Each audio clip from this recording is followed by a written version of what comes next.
Hi, welcome to the Zenith League. I'm Jackson, joined by Burt Boy, and we have a very exciting match between PXL Esports and Cyclone Gaming.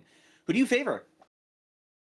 I do favor Pixel Esports a little bit. I have seen they have done pretty good in the past in the leagues. I do believe that Pixel is going to take the win here, but as we do know, these games can go any direction. It is a best of five. It is going to be a lot of interesting picks here. Maybe some even champions that we have not seen in the league from before, but I'm going to be happy to cast this game, and I'm happy I'm here with you. Awesome, I'm very excited. I'm very curious as to what the B1 this match is going to be, considering um, Seraphine is really, really, really strong. Smolder is really, really, really strong, and it has, in fact, already gotten banned. I'm curious if a certain team places really high prio on enchanters or pushing bot lanes, or if maybe there's a contested pick that they want to take away, maybe like a Syndra or an Orianna, maybe an Ahri, something like that. There's a lot of really flexible picks that are up. Um, as for other, really strong pairings, like Jin Zhao B1, and then you pair that with an enchanter is oftentimes like really, really, really strong. Yeah, it looks like they are gonna opt for the Oriana B1. Quite an interesting pick here. I would believe ADC would have been the better blind here, but of course the Ash very smaller is already banned, so it's quite hard to find a ADC for B1. As you do say, we do have the Jarvan getting picked here from CG with the combination of Ezreal. Pretty nice so far. Ori's pretty scary into Jarvan. Obviously, there's a ton of gank threat that Jarvan has, but she's just such a safe, consistent pick that can play into literally everything. I don't think it's a surprise that it's the B1 that they want to go with. And taking the Karma away from Ezreal makes a lot of sense. Maybe you pair it with another poke or pushing bot laner, like maybe a Caitlyn here, or maybe you want to take Jin Zhao to make sure it's not banned away, since Jin Zhao Karma is a very strong 2v2 duo that will have a lot of prio for scuttle fights.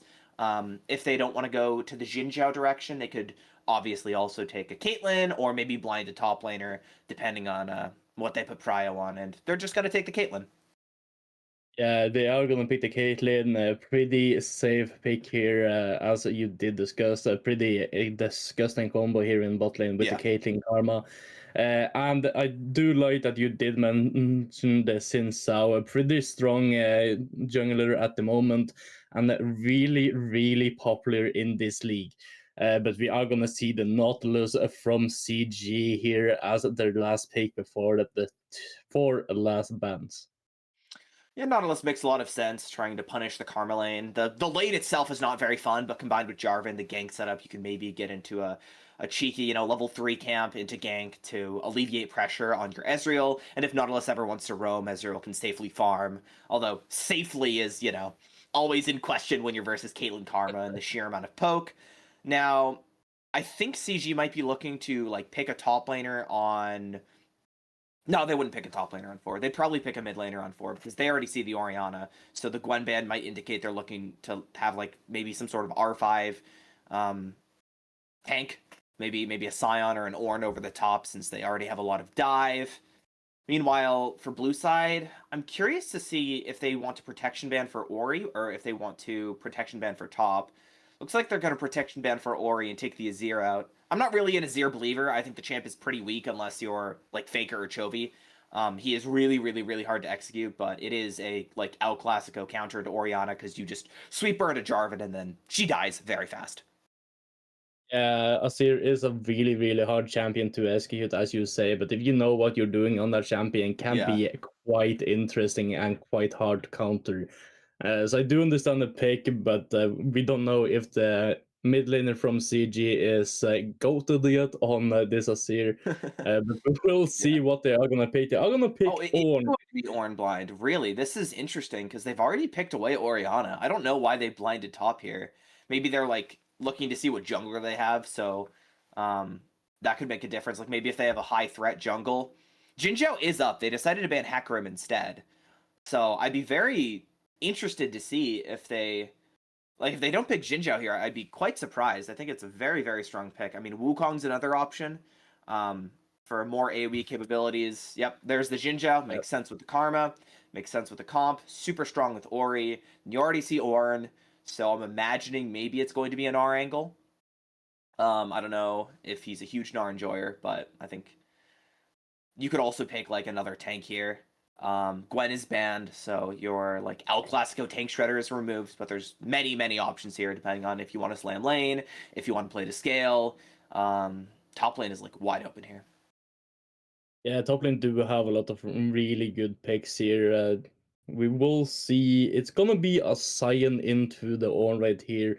I'm not the biggest fan on the Sion into Ornn matchup, but it could be because I'm on Ornn main and play Ornn a fuck ton. Sorry the Yeah. language. Well, Uh, I think Ornn is good because he does a lot of max HP damage. I think he like matches Scion scaling. He gives a ton of gold to his team, so it makes sense if you want a beefy frontliner though. And they're hovering yeah, Vlad. they are going all across the world right now, hovering everybody, but they are gonna lock in the Xerath. Sarah in the mid lane. This is gonna be a quite interesting game so far. Uh, if I'm gonna guess who's gonna win by draft alone, I am leaning a little bit over to Pixel, but CG is gonna have a quite good comp themselves. It's gonna be really interesting. I think we are gonna see a lot of action, especially in bot lane, maybe even in mid. Of course, top lane is gonna smack each other out. I do think Ornn is gonna come out of top in the top matchup.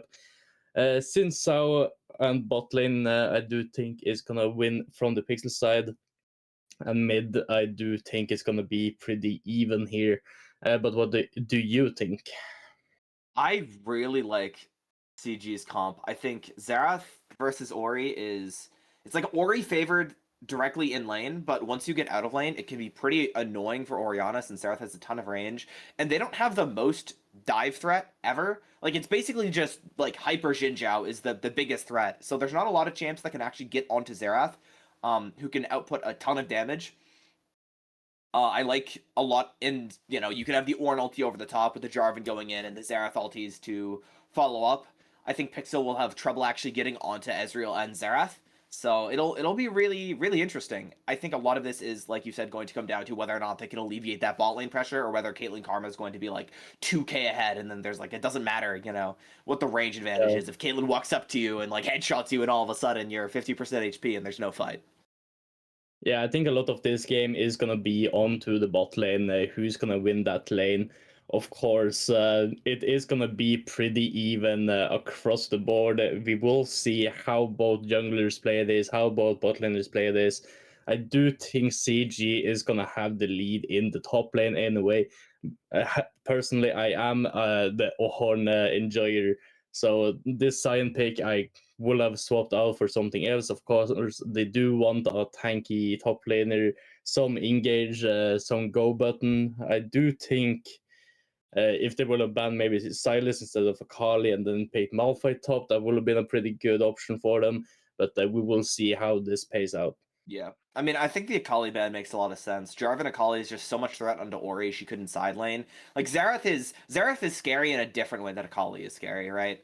Like if you had Akali on 4 and then you would also be able to have R5 counterpick, I think I understand the ban, but it does lead to like kind of an awkward situation because I don't actually think they have a very consistent go button. I think it's literally just Jin Jiao running in with Ori ulti. That's kind of it. Like Sion can maybe fish for an angle, but obviously, Ornn can block it. Unless you have like a really good flank angle, and that's not always how you want to be approaching fights as this tanky Sion pick. So I think it's a lot of like can Pixel control a zone? Can CG push them out of the zone with Xerath poke? I think if Pixel has a zone, I don't think CG can walk up. I think if CG has a zone, I don't think Pixel can walk up. It's all going to be objective setups and who wins bot lane, I think. Yeah, I do also think a lot of pressure is on the bot lane, as you say, and as we are discussing, Pixel do not really have that go button, as you say. It's gonna be a lot on this Insao, and maybe this Oriana to get some engage on this go button.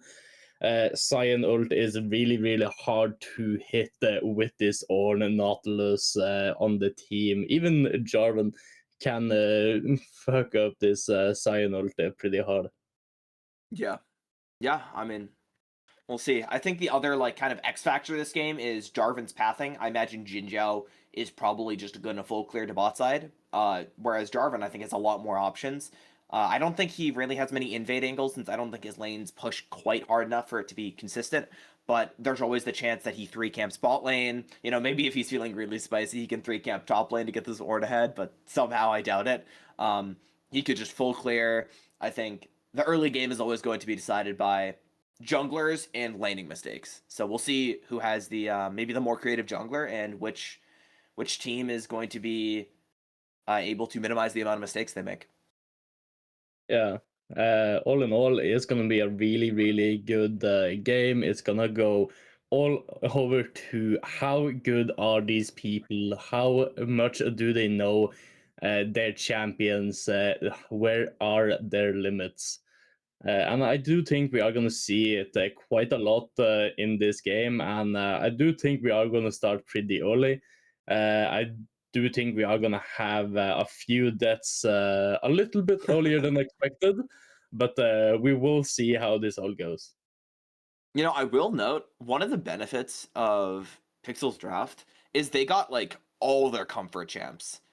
Pretty much with the exception of Hecarim. Like Jarvan's the second most played champion, Ori's the second most played champion, Karma's the third most played, Sion's the second most played, and it's only like the Caitlyn who isn't played as much nearly compared to, you know, the Varus, but I think that's fine when you're getting, you know, comfort and relative scaling to pretty much every other member of your team. That's always something to consider where, you know, maybe in isolation the draft isn't the prettiest thing, because maybe you lack a little bit of a go button, but when everyone's on their comfort pick, everyone knows how to play their matchups out. When you have 3 winning lanes, I think any draft looks pretty, you know what I mean? Yeah, I do know exactly what you mean, and we do see a lot of common champions in this league as well. We do have Sion, we do have Sinsa, we do have Orianna, Ornn, Ezreal, Jarvan. So Yeah. it's basically a lot of comfort picks, a lot of popular picks. And I do really, really wonder how this is gonna go. I tried to open up their profiles from Pixel and CG. For some reason, it didn't work for me. So it's really good information from you that a lot of these champions, especially on Pixel's side, are on their comfort champions, which can make or break this game entirely. Yeah, I think besides the bot lane matchup, you said you're a huge Ornn enjoyer, right? How do you think the Ornn lane's going to go in isolation? If we have like 2 perfect players, how is Ornn going to do into Sion? If it's two perfect players, I do think that this Ornn is going to do pretty good. Is coming out on top in this lane. I could be wrong, but that is at least how I see it. But it all depends if their skill is good enough to get all the cues at the right time, get the knock up onto Sion, manage to stop his Q, and so on. So it's of course a skill matchup, but I do think if both play it perfectly, Ornn is going to end up on top. Alrighty, a little bit of posturing for bot lane Bush. Are there any runes or summoner choices here that surprise you? I think across the board it looks pretty standard. There's nothing too spicy. Maybe the only thing to note is that Xerath is running Comet for a little bit more lane as opposed to First Strike for a little bit more scaling. Other than that, it looks pretty stock standard across the board. Yeah, it looks pretty standard all across the board. I do see that Sion is using the new item here in top lane. I don't really know how that affects the lane in any way. I don't really have played top lately this season. But we will see how this is gonna end up. All across the board, pretty standard. Both junglers is running Red Smite this game. Nothing too specific to point out. Yeah, both junglers are pathing bot side. Both junglers are running Red Smite. They're basically mirrors of one another. I think the thing that interests me is that Doran's Helm is actually, like, it's kind of like a scaling item, right? As we see bot lane being poked out. So if Sion can survive lane, it's actually really nice because he gets so much free HP, so the armor and MR is, like, kind of exponentially better mid game on him than any other champion, but he's not going to have the extra regen of the Doran shield. It did get buffed recently, so that makes it like a much more attractive option as like a lot of HP. I think it's like 110 HP, which is significant. So if you can get through the early lane and you don't miss the Doran shield regen, he's going to be very, very hard to kill. Yeah, we do also have the Sion W passive where he gains more HP as well as the longer we go. So it is gonna utilize Sion pretty good. Yeah, the Soul Furnace, I think is what it's called. You build all the armor and MR items, then you get free HP, and you become like the tankiest tank to ever tank. Unfortunately, he's up against the second most tankiest tank to ever tank, as Nautilus finds a hook here in the bot lane. Just gonna be a chunk. I don't think there's anything more than that, but that's a really big hook. That really helps lane, and all of a sudden there's a lot less pressure for maybe a scuttle fight. Although it doesn't even look like Jarvan's going to try to contest. He's instead probably going to base and run straight top side, as this Carmen Caitlyn is still really scary even when chunked. Nice pressure here by Ornn as well, managing to time the W on the Sion, which is maybe one of the harder things to do, as Sion's Q can last longer than the Ornn's W. So it's a little bit hard to use the W to counter the Sion Q, but if you manage to read the player correctly and have the timing right, it is pretty much possible. I would recommend trying to QE instead, or Q and bait out the early release, but apparently they do know what they're doing, and happy so far with how this top lane is doing. Of course, neither top laner are gonna have kill pressure without any help from jungle, but if anyone is gonna have it, it's probably gonna be Ornn. Yeah. I'm really impressed by the Ezreal Nautilus lane so far. They're down like 2 CS, which is functionally peanuts. And this is a very difficult lane, so as Caitlyn Karma take their first reset, I think this is it's a pretty big W that they're not behind coming out of this laning phase.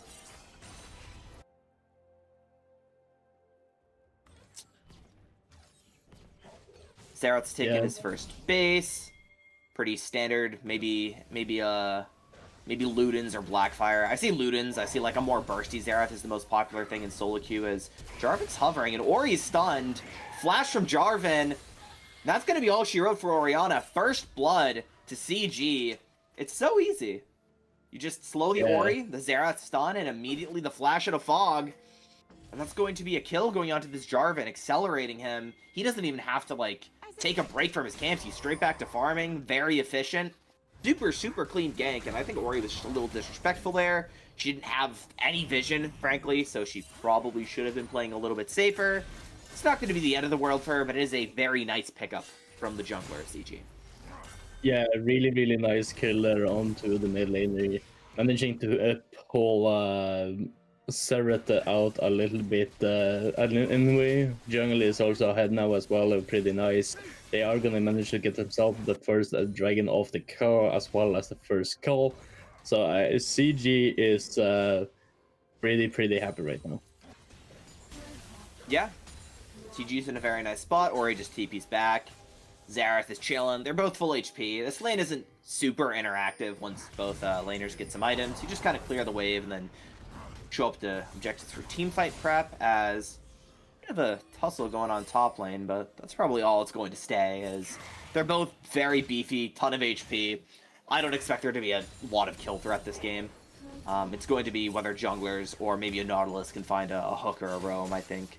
Other than that, it's going to be a lot of slow poke from top and bot and mid lane.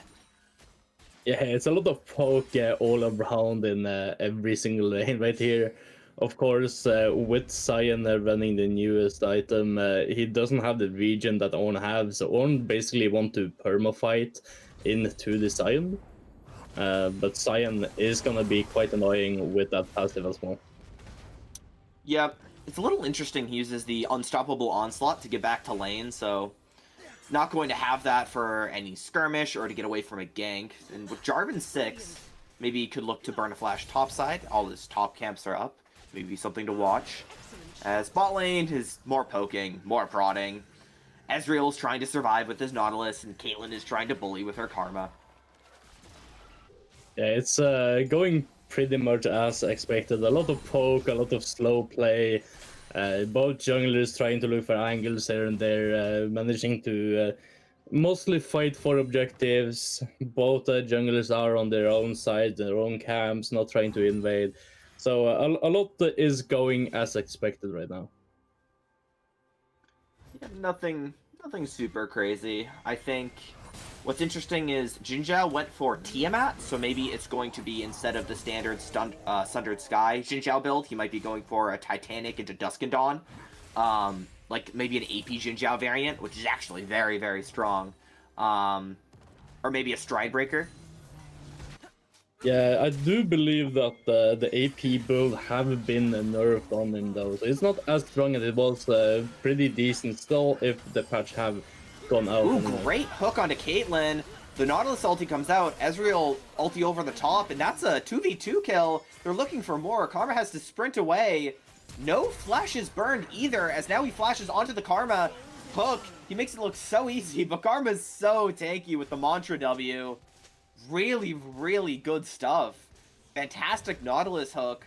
All sums burned from Pixel's bot lane, and Ezreal's fine. Ezreal gets a kill. Ezreal didn't use a single summoner. The wave gets in, and they get a plate. That is just devastating. Yeah, doing pretty good here in the bot lane. Managing to get that kill is a huge for this Ezreal. Managing to get a little bit of lead here.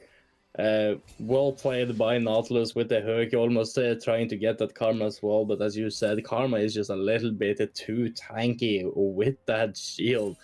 But anyway, it is quite good for CG here, doing pretty good, and most importantly, having kills in this bot lane, which could be the game-winning play here. Yeah, once you have an accelerated Nautilus Ezreal, you just run at them, right? Like, there isn't much you can do as a Caitlyn Karma if you slightly miss position, and Ezreal Nautilus is a lot stronger than you. You can't poke them out. They'll just kill you. One hook into depth charge with the True Shot Barrage over the top is so much threat. You have to be very, very careful. And on the flip side, Ezreal's also very safe. This is one of the issues with a comp where if you're not winning your lanes, and you don't have a consistent way to start a fight, it's basically just, again, Jin Zhao Orianna. Like, how do you actually get onto Ezreal, who has the Arcane Barrage? As Zenith might have overstepped a little bit, walks into the Orianna Shockwave, but Jin Zhao's here to cover. The flash is traded, and, oh man, I respect Orianna trying to go for it, but she just got too greedy. It is, on the bright side, 2 flashes for 1, but I don't think you're happy if you're Orianna, because you lose a wave, you die, you burn your own flash, and the next time Jarvan is ulti, you're probably dead again. Yeah, that is not too good. Well, anyway, a nice gank here by the J4, managing to get down the Orianna as well. Beefy things happening top lane. Ornn's very low. The Sion flashes, Ornn flashes away, but it's going to be a 1-for-1 as the turret takes down Sion. I'm a little confused. I think that could have been a little cleaner for both top laners, but they're both thirsty for blood. Yeah, both top laners are thirsty for blood here. I did see that Sion had a nice little Q there, managing to interact with the Sion, managing to stop him before the knockup. Drake fight here. Jin Zhao takes it away, but they're stuck in the pit. Ornn's TPing, Sion's TPing as well. Jin Zhao's executed by the True Shot Barrage as everyone is trapped in the pit, and Sion might just be too late. It looks like it's going terribly. Everyone is dying. Caitlyn's trying her best, but there's nothing you can do when you're trapped in a pit and you're being shot like rats in a barrel. Sion has to walk away. I think he might be able to get out. I don't know, there's not enough damage. Dodging all the poke, stunned by the Xerath E, and Sion will fall as well. A clean ace, and that's just gotta feel terrible, where you might secure the dragon, but the gold is looking to be heavily favoring CG. A solid 2k gold lead, and any advantages they might have had from the laning of the Caitlyn and the Orianna are just vanishing. Yeah, 2k over to CG at or 2.5k over to CG at 12 minutes. Quite a big lead so far. Ooh, looking to make a play on Ornn. He immunes the Shockwave, but Jinzhou and Karma is here, and I think that's a little bit too much greed as Ori picks up a freebie. She's gonna feel pretty nice for her, but I think Caitlyn might have stepped up too far in the bot side. When your Karma's top, you can't be walking up, and Nautilus is going to donate a freebie to his ADC, who is now basically the main character of Summoner's Rift. 502 Ezreal with Triforce tier stacking. This guy is, well, scary is an understatement, I think. Yeah, scary might be an understatement, but this is not going the way that Pixel hoped it was anyway. The fact that they do manage to kill Ornn in top lane is pretty good, but as you say, as Caitlyn, you cannot be pushing this far out when you don't have your Karma into the lane. Yeah, it's a classic mistake. If you're making a play topside, the bot laner has to be very careful, but he probably just wanted to get the wave in. I get it. We've all been there in solo queue, but you're gonna get punished. And all of a sudden your bot lane that was basically like kind of balanced around being ahead is behind, and Ezreal Zenith is off to the races. And again, you lack engage, so how do you get on Ezreal or Zenith this game? Yeah, it is really, really hard to get on both Ezreal and Sarah this game. And the only play they do have is some combination with Oriana. But it's not impossible. I mean, it's pretty hard to get out of this ult on both Sarah and Ezreal. Yeah, it's pretty tough. It's like, again, you can maybe speed up Jinzhou, but I do think the Sion pick's kind of maybe biting them in the butt a little bit. It's not necessarily that it's weak. It's just like imagine if you swap top laners here. I think you're going to be a lot happier, at least with your ability to come back, because now you can, maybe Ornn ulti, call the Forge God, hit an immobile Xerath. But now, I mean, Xerath's fine, right? Xerath just has to stay back, farm waves from a million miles away, and if there's ever a play, he can immediately join it with his ultimate. Yeah, as I did comment, I was not the biggest fan of the Sion pick, as it's not really that good. If you would have managed somehow to get something like a Malphite, maybe even Shen would have been a better pick here into top lane, if I'm gonna be honest. Which just have something more go. Like any go button on their team in top lane will have been so much better for them. I do really like these lane assignments from Pixel because they're able to get a lot of plates bot lane, maybe get some gold back into Caitlyn's pockets, shrinking the gold lead a little bit because Ornn definitely can't match the Caitlyn, and they might get Herald to trade, but that's a full first turret gold going over to Caitlyn. And I think that feels really, really good. You're also going to take away the bot side camps. I really like this trade. I think Herald is maybe a little bit overrated. I don't think it's the strongest. Like, some teams are even just using it for combat. And now you're in a position where Caitlyn's caught up. Maybe not fully caught up, but she's got full first turret, And now you have bot side control for once Drake goes up. Like, look at all those wards in the jungle. And it's going to be pretty hard, I think, for CG to contest this. Your Jarvan's on Gromp with Drake being up in 20. You have literally no control, and this is going to be sole point if Pixel's able to secure this. Yeah, I don't think Jarvan's going to be here in time. Ezreal's basing now. I think if they just start Dragon with full control, it's going to be free. Maybe they have to rush it. Maybe they're a little scared of a late contest, but yeah, it is going to be quite hard for them to contest this. They're trying to get in. The Caitlyn line of traps is set up, but again, with full control, I don't know how much you can go. Poke on to the Sion, call the Forge God over the top. Karma very low, but manages to sprint away. Jarvan in the backline, but where is the follow-up? Sion's making a ton of space. No one's dead yet. Jarvan dies first. He went way too deep. Xerath flashes onto Karma, manages to secure the kill, but the fight's going terribly on the top side. Xerath's chunked away, chased down by Ori and Caitlyn, dies as Sion made a ton of space. Jarvan went way too deep. third dragon secured for Pixel, and the game is all of a sudden very, very even. Yeah, what a play by Pixel. Maybe we shouldn't have hated on this sign pick after all, making so much space for the rest of his team, managing to take down most of CG here. Caitlyn is slowly but surely getting back 1.5k gold behind, but anything can happen this game apparently. This Yeah. Caitlyn is getting bigger. The Sion is holding his own space down. Barely anybody going down. This started also trying to go for this karma kill, but somehow managing to get out with the help of this Caitlyn. Anything can happen, and the gold is currently 500 gold to CG, as it was 2.5k just a few minutes ago. I mean, I think you just couldn't contest that if you're CG. They have full control of the objective, and you're running in late into a trap line. Jarvan goes so deep, and there's no follow-up. You burn almost all of your poke and your Zenith ulti onto a Karma who doesn't even die.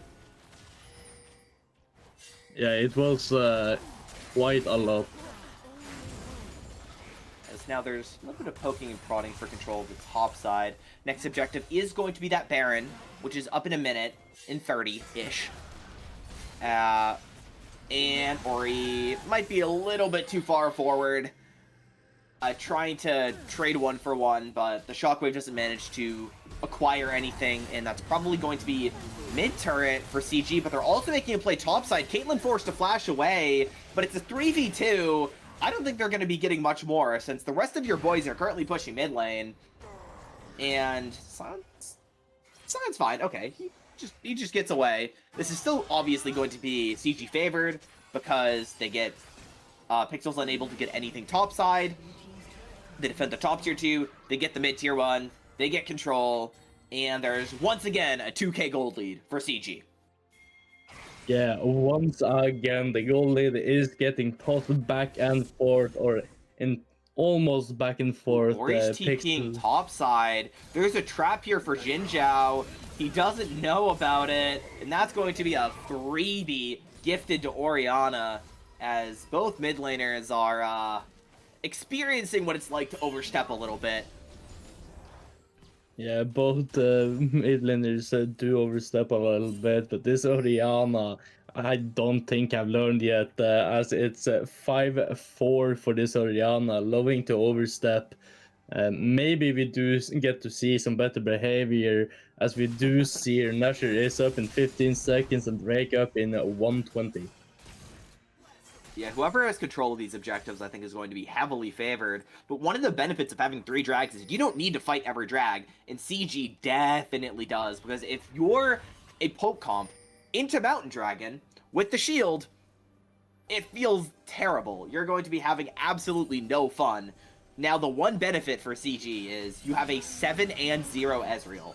Not quite 3 items, but still very scary, as Nautilus is caught up, walked a bit too far forward, forced to flash away, hooks back in onto the Jin Zhao. Jin Zhao ulti mitigating a lot of damage, Orin TP's in, a lot of fights, but Jin Zhao is chunked very low, Jarvan ulti onto both immobile carries, Xerath ulti over the top, and Pixel is decimated. That's going to be Baron going over to the side of CG, as the Nautilus was initially too far, but once the fight starts, it's just too much damage, man.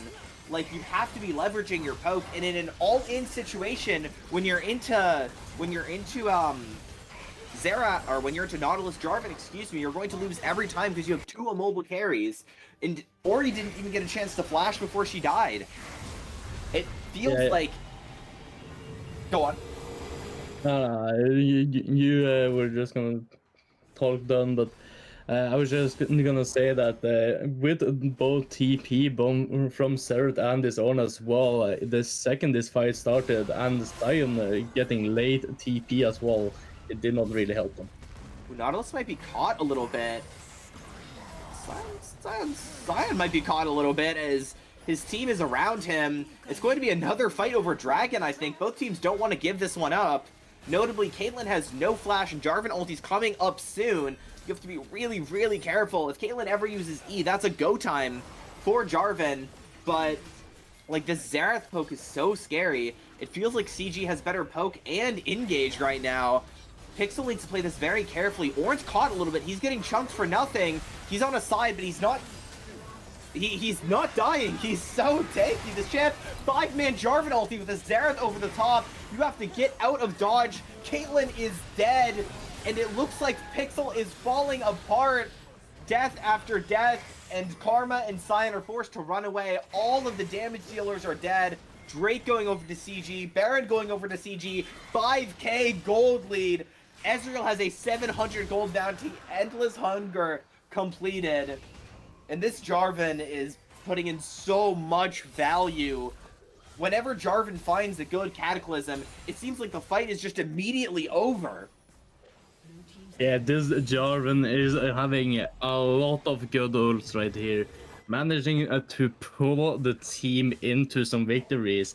Pixel had a bunch of good fights that we do know that can win fights, but for some reason they keep throwing them out. Standing clustered, managing to give Jarvan these amazing ults. Yeah, I mean, I gotta give props to J4 this game. I feel like he's been everywhere. He's been catching people. He's been finding good engages. He had that one oopsie when he went in alone, and that wasn't the best. But whenever his team is around him, a Jarvan Cataclysm is just so threatening, as the map is very, very dark. In fact, for both sides don't have that much vision. As now it looks like they're going to use the Baron buff to push out topside. All 5 members are actually here. So with Ori and Caitlyn pushing out mid lane, there's not many people to answer, but they don't feel safe to get plates because they don't have the knowledge we do. They can't see that. In fact, most people are top, but now with the Empowered Void Scuttle going over, they see people are topside, we can push mid, Ori Sign can push bot, as these lane assignments are a little bit scuffed. Normally you want to push mid and one lane, and you're okay with trading back on the other side, but you didn't push mid, and without mid prio, you're kind of forced to base to respond to the bot lane push. It's a nice little play, but Sion might have stepped too far forward and forced to flash out. And on the top side, Ezreal's going to be taking gold as well, so not as clean for Pixel as you want. CG is doing pretty good here, managing to defend the base and managing to take this tower in the top lane, burning Sion Flash as well. So far, doing pretty good. And the goal lead is just increasing for CG as we speak. I'm curious to see what CG wants to play for next, because there still is a bot tier 2 to play for. You could maybe play for a fight on a camp and going for the killing blow, as Ezreal is up 4k gold.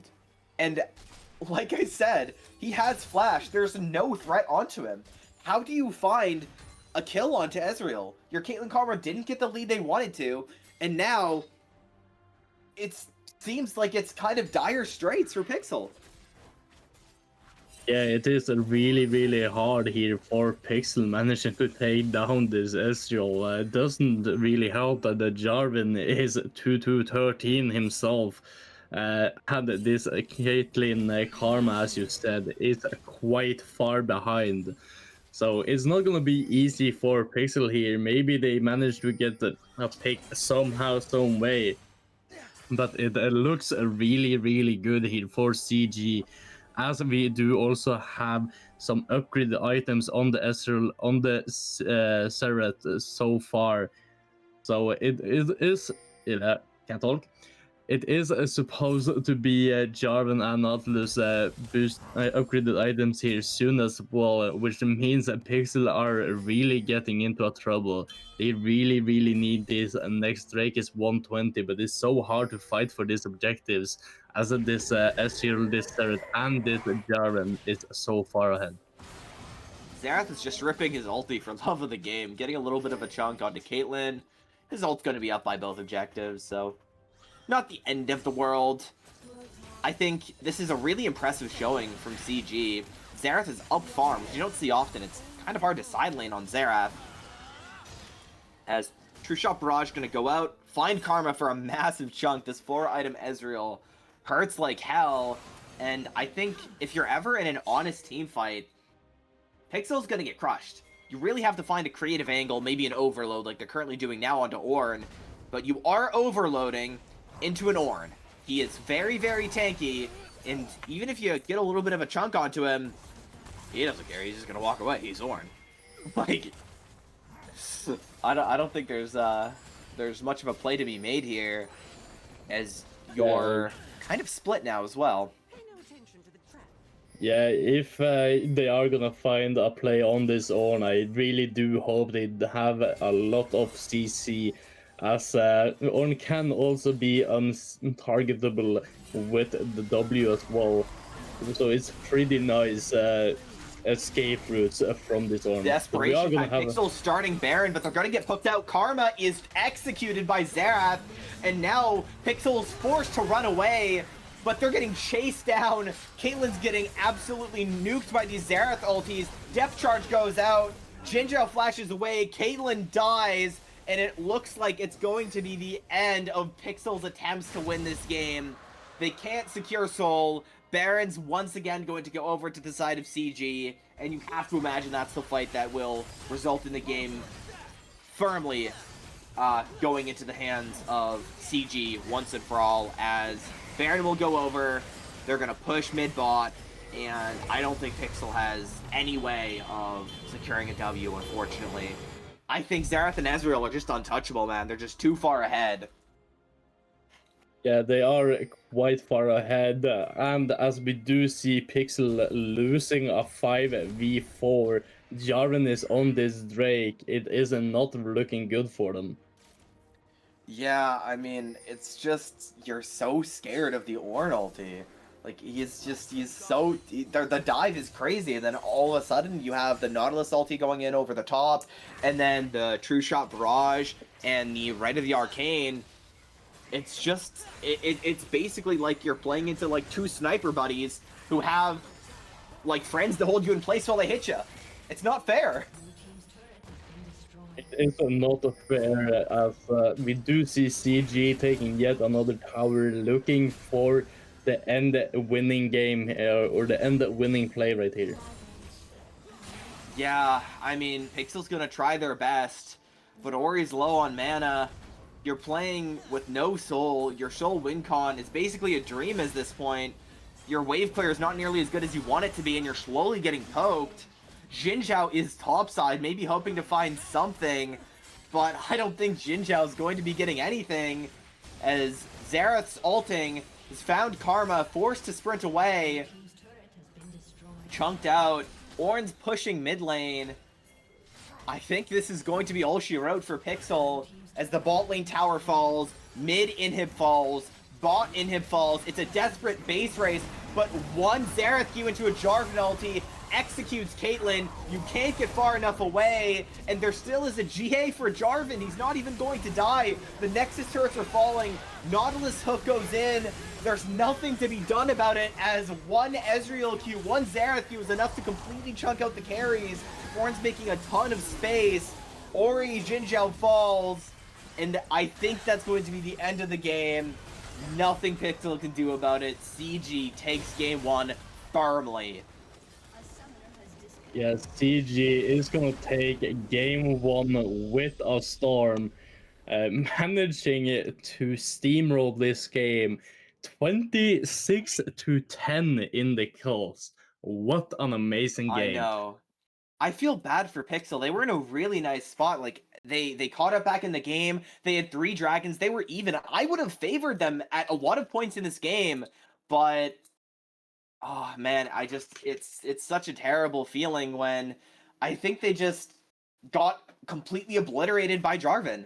Like, I think the comp advantage was really, really strong for CG. They didn't get the leads that they needed to out of their strong lanes, and then by the time team fights came around, they had no way to get onto Xerath or Ezreal. I think it's a little bit of a draft disaster class. Feels bad, man. I think the Xerath pick was really, really, really good, and you just didn't have a top laner that could start a fight. Yeah, I do really like Pixel's draft up until that Sion. If they did have up until Sion, if they had a little bit more go button, I do think this will have ended differently for Pixel. but of course it's really hard as this Ezreal steamrolls so ahead even before the top lane started to be in the fights. So Yeah, it is.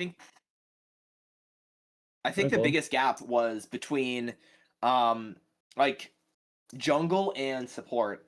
I think the Nautilus was finding hook after hook, depth charge after depth charge to start really, really good fights for CG. And then these Jarvan ultis were so scary to play into, as that is the threat of Ori B1. It's a really strong pick that's flexible into a lot of team comps, but when you're playing into a Jarvan, you have to be so scared all the time.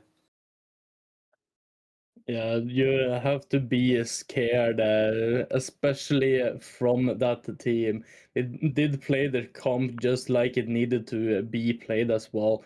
Managing to steamroll. Jarvan had some beautiful ults in the team fights and even some nice ganks here in the mid lane, managing to stomp this Orianna that over pushed quite a lot, might I add, not to throw any beef around.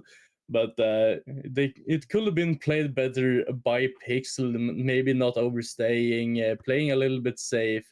I do think we did see everybody on their team overstay at least once. So, of course, it is a little bit of how they played, but I do think they did lose a little bit in the team comp. Uh, the only part is that if they had a little bit more go buttons on a Pixels team, I do think they would have ended up taking the win. Maybe even after the Ezreal was this fed, they did manage to take down everybody besides Ezreal that one dragon fight. But it was sadly not enough, as Ezreal just streamrolled with the Serent, Nautilus, and Jarvan.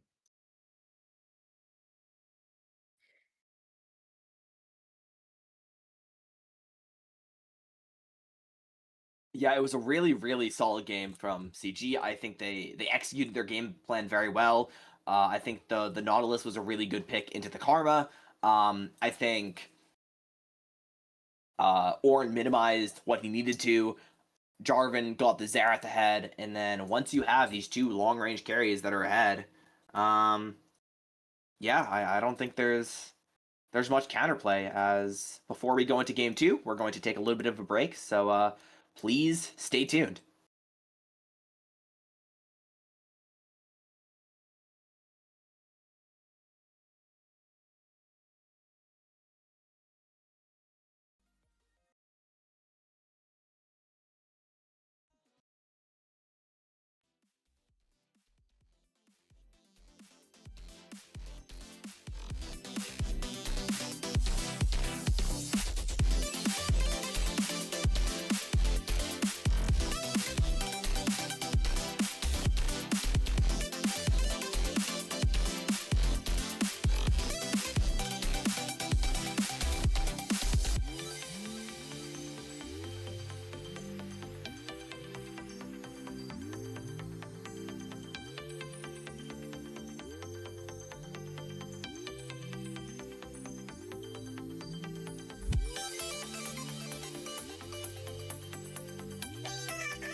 Welcome back to Zenith League. I'm Jackson, joined by Burt Boy, and we are coming back off of a Game 1 shellacking by CG as they show Pixel why you probably need some form of consistent engage into these immobile carries. Yeah, it was a death run or a CG Slade Pixel uh, quite hard at game. Pixel did indeed learn that we need some sort of go button on to these mobile carries as they lost pretty hard. They had their moments, but in the end, Pixel did lose. CG did get quite hyped that game, but it is a best of five, so we are gonna see at least two more games. I was really surprised that Seraphine went completely through the draft. Like, I think Seraphine is maybe the strongest champion on the patch. Like, I think she is that proud, maybe next to a champion like Smolder. And I think that, like, Ash Seraphine will probably be picked or banned this game. As we see, it's going to be Smolder B1, which, in my opinion, makes a ton of sense. I think the champion is completely broken. It's not that weak in lane. It scales really well. You can pair a bunch of stuff with it. And we'll see what Pixel wants to answer as I'm a little surprised they even left Smolder through, to be honest. Smolder is really, really scary. Yeah, I was gonna say that too. It is quite interesting to let Smolder too. Of course, CG did ban the Smolder out when they were red side, and Pixel are gonna answer with the Corki. Quite a strong ADC as well, or depending how you look at it. Uh, but it's still a really, really strong bot laner into Smolder as well. It's gonna be quite interesting to see this game at least. I am shocked they let Smolder through. I'm like still like processing. Like, is Yunara really that scary over Smolder? I mean, Corki Nami is like it's a good duo. Pretty strong in lane, and then on mid waves it can be very scary, but now you've completely blinded your bot side and you can just pick something. You can pick the Seraphine away too, which in my opinion are the two most broken champions on the patch. Uh yeah, I think CG has completely slammed this draft. Now all you need is some sort of like some sort of consistent mid laner and pretty much any jungler, some front line, sure, you could blind top here if you want to pick the Cassante away. Like, whoa, I'm a huge fan of CG's draft. Also, I feel like whenever I see Corki Nami, it's like you have to execute, right? And Smolder Seraphine, you don't have to execute. You just press R and then you press Q, and then the entire enemy team is like dust. Yeah, smaller Seraphine is pretty hard to play against. And as you do say, Corki Nami isn't that easy to execute, especially not into the smaller Seraphine bot lane. Smaller Seraphine is gonna have a pretty good early to late game, as they do have quite a lot of poke. And as you do say, smaller is just gonna be stacking throughout this game. Cassante is going to be a pretty good frontliner here as well, dealing quite a lot of damage. But Pixel is going to pick their mid laner here, which is going to be on Nevia, trying to at least get something out of this mid lane. I think it could also be a Nivea top. It's seen a lot of success in certain leagues. I know, like for the LCS, Dokal plays it, and it's actually pretty scary and it's annoying, right? It can make a lot of space. So I think this Nivea could potentially go mid or top lane. And I'm not a huge Cassante enjoyer. I feel like the champion is like the ultimate minimizer, but I think you could just pick like, I mean, maybe they just wanted something tanky, in which case, fair enough. Cassante would do that, but I think Shen might be a little more like overall useful. Regardless, you just kind of want a beefy boy to extend Seraphine ulti off of, as we're going to see Ari banned for Pixel, Vi banned for CG, scared of some of that point and click engage, getting onto your Smolder. Syndra bans Pixel, or sorry, Pixel bans Syndra, which makes me think that it could be a Nivea mid, since that is one of her scarier matchups. Um, and we'll see what CG Prios here. That neither side has a jungler, so if you ban away a jungler here, that's also a jungler your side can't take. Yeah, it is also a jungler that your side can take. They are gonna ban out the Nafiri, which is a mid slash jungle champion. Uh, but we do see CG going for like the two jungle bans, as Pixel is going for the two mid bans, uh, which is gonna be quite interesting to see how it affects this draft. But I do like the Cassandra. Of course, as you do say, Shen is a pretty tanky, have a lot of uses with the ult as well and all of that. But we do also know that if the Cassandra is a pretty good Cassandra, Cassandra can be tanky and deal a bunch of damage with the addition of the ult as well. So I do not hate the Cassandra pick here, but I do agree with there would have maybe been something better to blind. But Pixel is gonna pick up the Kha'Zix, That's leaving the crazy to me. leaving the Anivia still as a flex, and CG is gonna pick up the Elise. It seems. Oh, this is a crazy draft. You have two really aggressive junglers.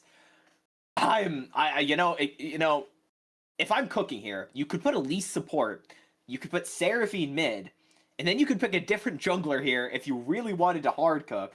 But I do expect it's just going to be Seraphine support, Elise jungle, and then they're going to pick some sort of mid laner here. I think Galio is fine. I think Quay is fine. I think there's a few other options, maybe a Twisted Fate. Yeah, I think the only issue with Twisted Fate is now Merc Treads are really, really OP because you have Elise TF and Seraphine. So I'll be a little bit surprised if the enemy team Pixel doesn't end up all basically going Merc Treads. I think the angle here could be Mel because it's a really strong lane into Twisted Fate.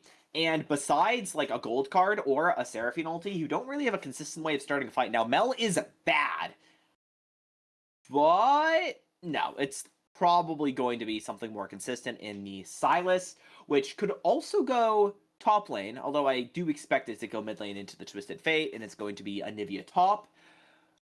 These are some really, really hard drafts to execute on Pixel's side. I mean, you have literally no consistent front line, no tanky people. Like, Silas is like kind of tanky, but he's still going to die almost instantly to a gold card plus a Elise combo plus Smolder Q. Yeah, I don't know if you did see my face, but I was shocked that they did pick Silas here. Silas is an okay champion, a pretty good champion. Do counter a lot of CG, but as you say, they have no frontline on their team. Pixel is playing hardcore mode this game, and Yeah. as we did see last game, I don't think that this hardcore draft of a Pixel is gonna be the way to go. But we will see how Pixel play this. I do think CG is gonna pull out with the win. They do have the smaller Seraphine in the bot lane with the Cassandra, the tankiness, the engage, a lot of damage still onto the Cassandra. We do see a lot of CC as well from CG. So I do really like CG's comp here, but Pixel is all over the place. Yeah, I mean, I think CG just has like two Thanos picks. It's like I'm not a huge fan of Cassante. I think TF is pretty strong. Not a huge fan of TF with Elise, but it's like I don't really think it matters. You have Smolder Seraphine, like the best champs on the patch. Like Corki Nami is a nice duo. Like in isolation, I think all of Pixel's champs are like quite good, right? Corki Nami is like not a bad duo, right? Anivia is like a pretty strong pick that's actually pretty annoying to lane into. The only pick that I'm a little unsure about is like Silas doesn't have that many good ultis. I mean, Seraphine ulti is good. Kind of it though. Maybe it's just like comfort into the Twisted Fate. It can be like maybe a difficult lane. Um, but yeah, I'm a little baffled actually by the angle that Pixel's trying to take here. I do not understand what Pixel is trying for here as well. I do see the argument with Silas ult if we're gonna put some pressure onto that. The Seraphine ult is a pretty good ult here. Twisted Fate is okay, could help with roaming and so on, knowing where people are on the map. Pretty okay, but not of course the best. not gonna have that smaller damage, of course. Gonna get the healing from the smaller ult if Silas decides to steal it. But of course, it's not gonna help with that execute that Smolder has with the ult as the passive of Smolder. Could steal Cassante ult as well, managing to isolate somebody on the team on the other side of the wall, as well as getting some more lifesteal. But besides that, it's not too good of ults for Silas to steal. But all over, I do think that PXL have pulled some water over their head, at least, if we're gonna say it like that. Yeah, I mean, so something about Silas and TF is that a lot of TFs are actually really scared of the lane. It can be very scary, but the second you get through lane, if you're able to either burly Silas early because he's a melee champion, you're a range champion, or you're just able to otherwise minimize it, it's really hard for anyone to play fights. Like Kha'Zix jumps in, immediately dies to gold card. Silas jumps in, immediately dies to gold card. Anivia walks up, rapid fire cannon gold. Like the second this TF is 3 items, you just walk up, you stun someone, and they die. Now maybe Nami can mitigate this by buying a Mikhail's, but even still, that's like buying a Mikhail's basically to deal with one basic ability. It's not even an ultimate, right? It's like you can save one person from TF, and then there's still the Seraphine ulti over the top. Yeah, it is, as you did say, maybe Pixel have winning lanes, but as a team in the team fights, I do see Pixel throwing it down the hatch, probably Yeah, gonna go falling off 2-0. of a cliff. Yeah, it probably is gonna be 2-0 to CG, if I'm gonna guess, at least. I do think you are gonna have the same prediction, if I'm not Yeah. mistaken. Yeah, no, But I think it's probably going to be 2-0 CG, but you never know. You never know. These games can be funky, and if Kha'Zix does get fed, with the exception of Cassante, everyone else is pretty squishy. that is true. That is true. But Cassante, I have seen do a lot of damage. As Yeah. Cassante is both building MR and armor, and managing to get damage out of it as well. Cassante is a pretty popular pick. Yeah. Not only in the league, but for a lot of top laners as well. I do know some Cassante top laners personally, and a lot of them. It all depends. If you manage to get the ult off with the W, I believe it's the W. That's Yeah. all Cassante's damage. If you dodge the W after the ult, you do get it to take Cassante down quite fast. So that is Yeah. something to keep in mind. As a copy pasta once said, this is Cassante. A champion of 4,700 HP, 329 armor, 201 MR. But unfortunately, I don't think Cassante's that champion anymore. I think he used to be a lot scarier, and now he's like a lot more fair. If you haven't like played him, you might not notice it, but like his W is like fully telegraphed. Like he can't change his W mid look to like follow a flash. And the champion's like a lot slower and bulkier. He's still obviously very strong, and with Aftershock actually, instead of Grasp, which makes sense, you're actually playing to one-shot people, which, you know, I mean, everyone else on Pixel is squishy, so, you know, I respect it, as TF might be a little caught out here, but he'll just walk away. A little bit chunked, but not the end of the world. Yeah, a little bit. As we do, or as you do say, the aftershock. Ooh, really, Silas really is not nice. Really, really nice either from Silas.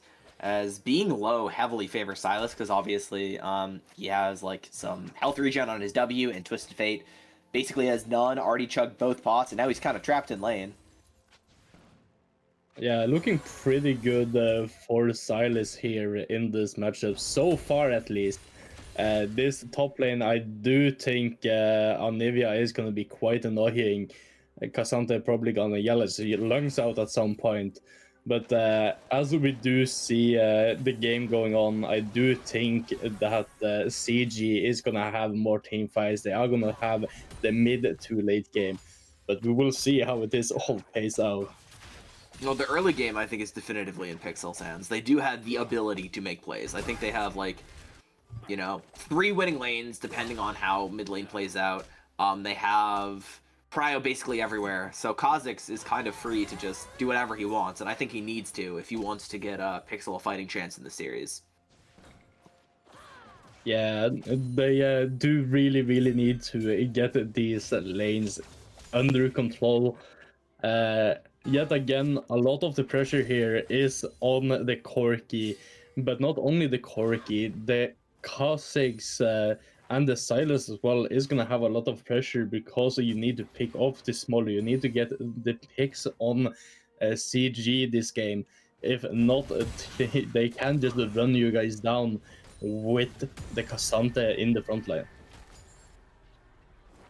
Yeah. Makes a lot of sense. Oh, TF is low. Again, these lanes can be very scary, but I mean, I think TF's just going to TP back and he'll be perfectly okay.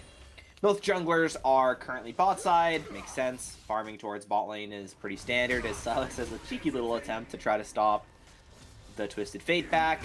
Unfortunately, not able to, as I'd like to get an 07 in the chat for all of our top lane brethren, as Cassanding to Anivia can't be fun.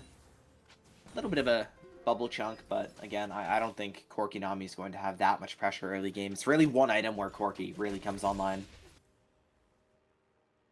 I do think it's a little bit interesting that Cassandra didn't go down shield.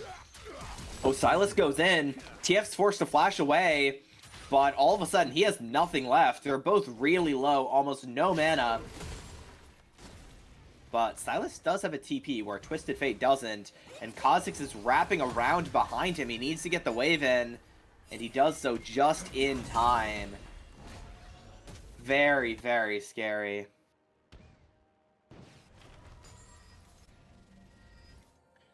Top lane is going pretty much as you'd expect, where Cassante is kind of suffering. Wave's in a pretty awkward spot. He's forced to stay with not ideal conditions, but c'est la vie. You are playing a tank into Anivia top, which is like one of the most annoying things in the game, in my opinion. Like, even after the nerfs, it's like you can't ever touch her, so it feels so hard. You just have to get your grubby little paws on her, and that's definitely easier said than done with the wall and all the slows she has in her kit. Yeah, it is going to be quite hard to play into this Anivia. Anivia do have the range with this tier as well. Going to have quite a lot of mana as we go as well. So quite annoying top laner here for Cassante to play into. But I do want to point out again, the fact that Cassante didn't go Doran Shield to have that healing sustain in the lane kind of surprises me a little bit. Yeah, I mean, it is really good on Cassante because his Q damage and cooldown scales with armor and MR, so it's like, it is really effective on him. So you're kind of, again, stacking lane a little bit to have, like a lot more scaling. Like, Doran's Helm is a very, very strong scaling item. It's both supports are positioned mid on a roam timer, but doesn't look like much is going to happen. A little bit of a trade here from Cassante, who TP back. Anivia's yet to base. And there's the egg. I don't think Cassante will have enough damage to pop her. She's getting really low. Forced to flash away. Oh my god, that's crazy amounts of damage from Cassante, actually, as now Anivia's no flash. And that was all level 5 Cassante. That was not even... that wasn't even his final form. Now, he has the all-out, and Anivia's forced to back away. I'm really impressed by this Cassante gaming. You're winning in a brutal matchup, and first rate gonna go to the way of CG. Or sorry, Pixel. And makes sense. You have winning bot lane and mid lane, maybe stacks and drags. Maybe if you get a soul win con, you'll have a little bit more scaling. Yeah, but I do want to pull some attention up against this Cassandra again. This Cassandra did play that pretty good. Of course, as Anivia is ranged, you do play it as every other range. A little chunk onto TF with the Seraphine ulti. But Elise is here, and Silas is forced to back away. But looks like that's all that's going to happen. Just a little bit of a chunk, as Smolder's still farming. Spot lane's been very dry. I haven't talked about them much. I don't expect there to be much action until maybe one item. Both are very even. Both are chilling. Unfortunately, chilling favors the Smolder because he is a hyperscaling demon. Yeah, but as I was gonna say before we got some action in mid lane, Cassante just needs to all in. The second Cassante gets all in on to this Anivia, the Anivia is gonna be quite in trouble, as we do see that Cassante is gonna have a lot of damage here, even early pre-6. So it is quite... If Cassante get the all in, it can be winning the lane for him. Yeah. Yeah, it's just finding that all-in is the tricky part, because Anivia has a lot of disengage, a lot of slows. You have to be very, very careful and choose your moments properly. Bot lane's going pretty much, the same as it was, but Nami's forced to flash away. The Twisted Fate ulti is used bot lane, and he flashes on Nami, and that's probably all she wrote for the fish. First blood goes to Smolder. Nice little look here from Twisted Fate, and that's kind of what TF does, you know?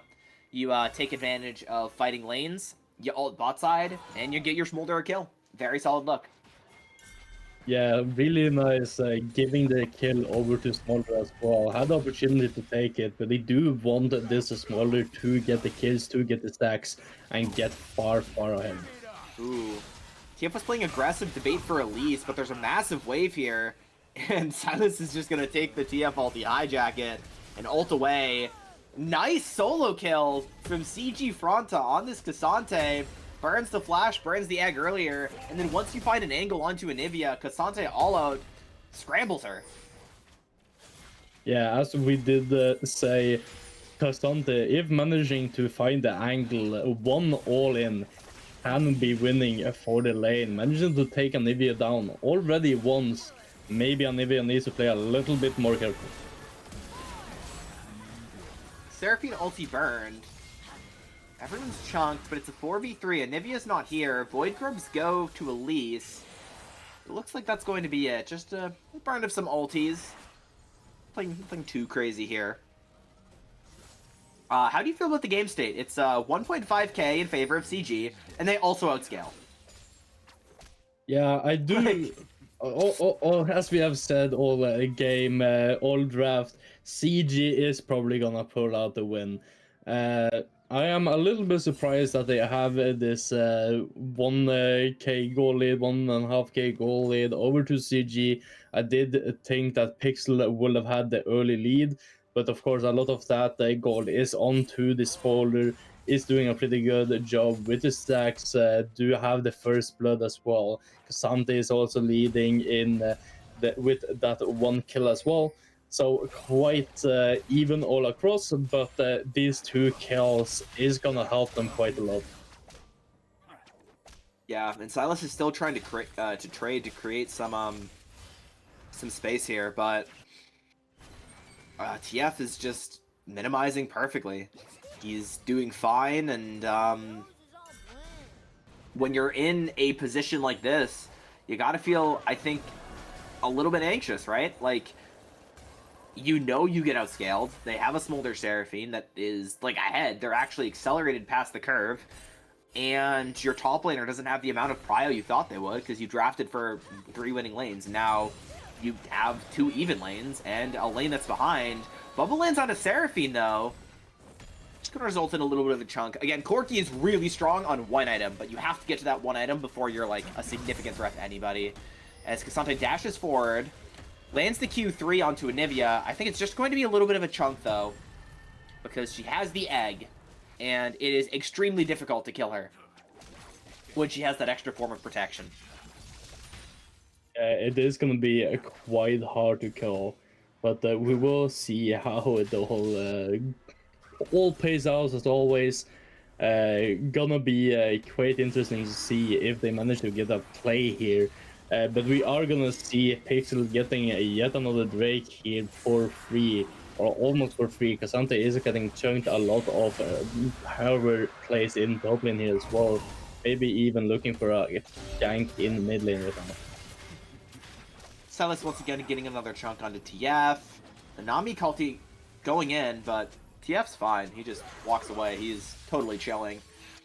I think if you look at like that play there, the Dragon for top play, I think it makes a lot of sense for both teams because A, CG can't contest Dragon no matter what, just because your bot lane is too much prio, and obviously they want to just give gold to their lanes, have stable carries, so by the time that you can fight those 3rd and 4th dragons with your Smolder that's scaled, you're a lot stronger. And PXL just wants to stack dragons in the hope that, hey, if we can get a dragon win con, maybe that will help compensate for the, you know, absurd amount of scaling that is present on CG side.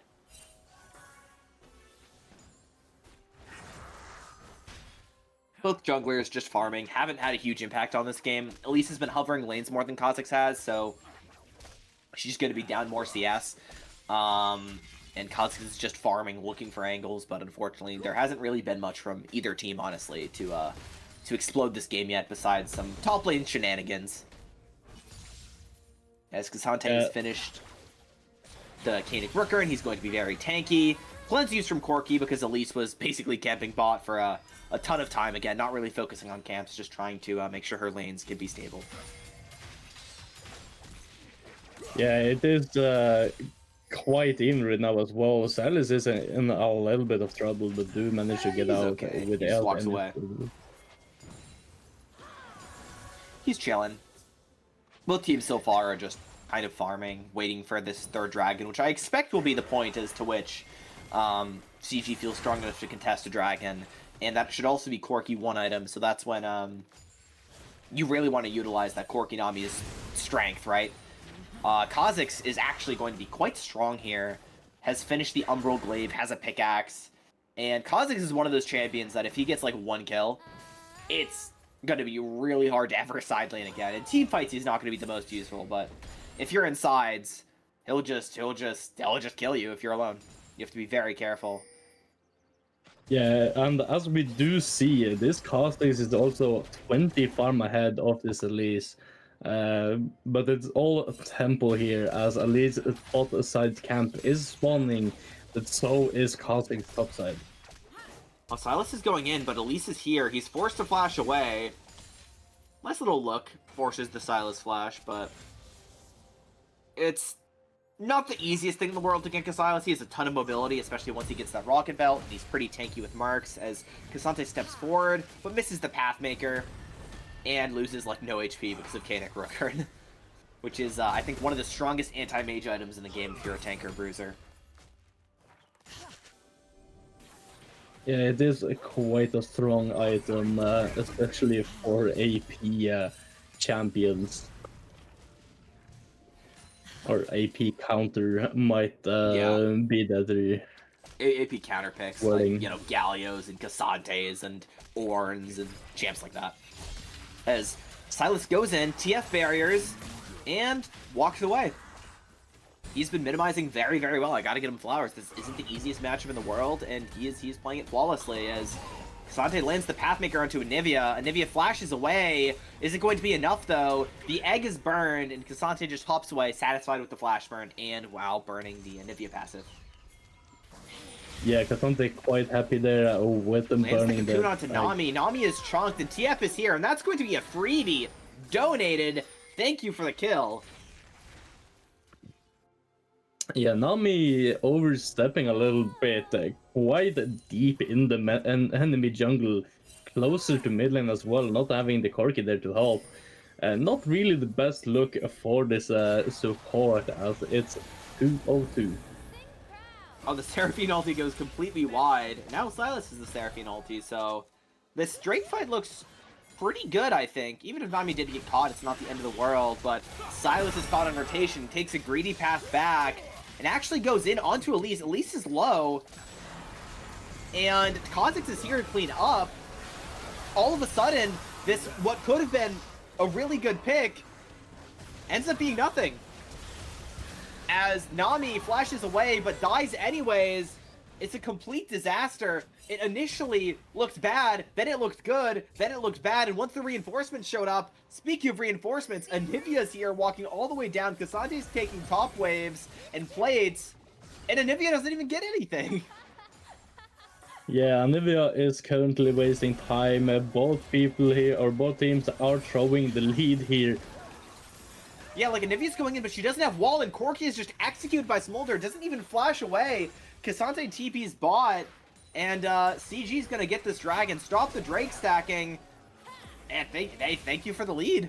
It was just a little bit greedy. Silas took a greedy path, got chunked. It looked like he was about to turn it, but he was unable to. And that looks like complete disaster. You get outscaled, your Drake stacking is stopped, and you're down a significant amount of gold. Yeah, this is not looking too good for PXL. As you said, it looked like Silas was about to turn it with the help of Kha'Zix, but CG did somehow know that this is going to be a big fight, calling in the reinforcements quite early, managing to get the reinforcements before PXL, managing to get quite some good kills from that fight as well. So, if you're PXL, how are you going to come back in this game? Because you know you get outscaled, you have no lanes that are ahead, your jungler, which was previously had a farm lead, is now firmly even, and the only bright side is that you've gotten a Herald. Yeah, this is quite hard for PXL to go back from. They do just need to manage to get a few picks here and there and pray for the win. That way, they don't really have any other chance.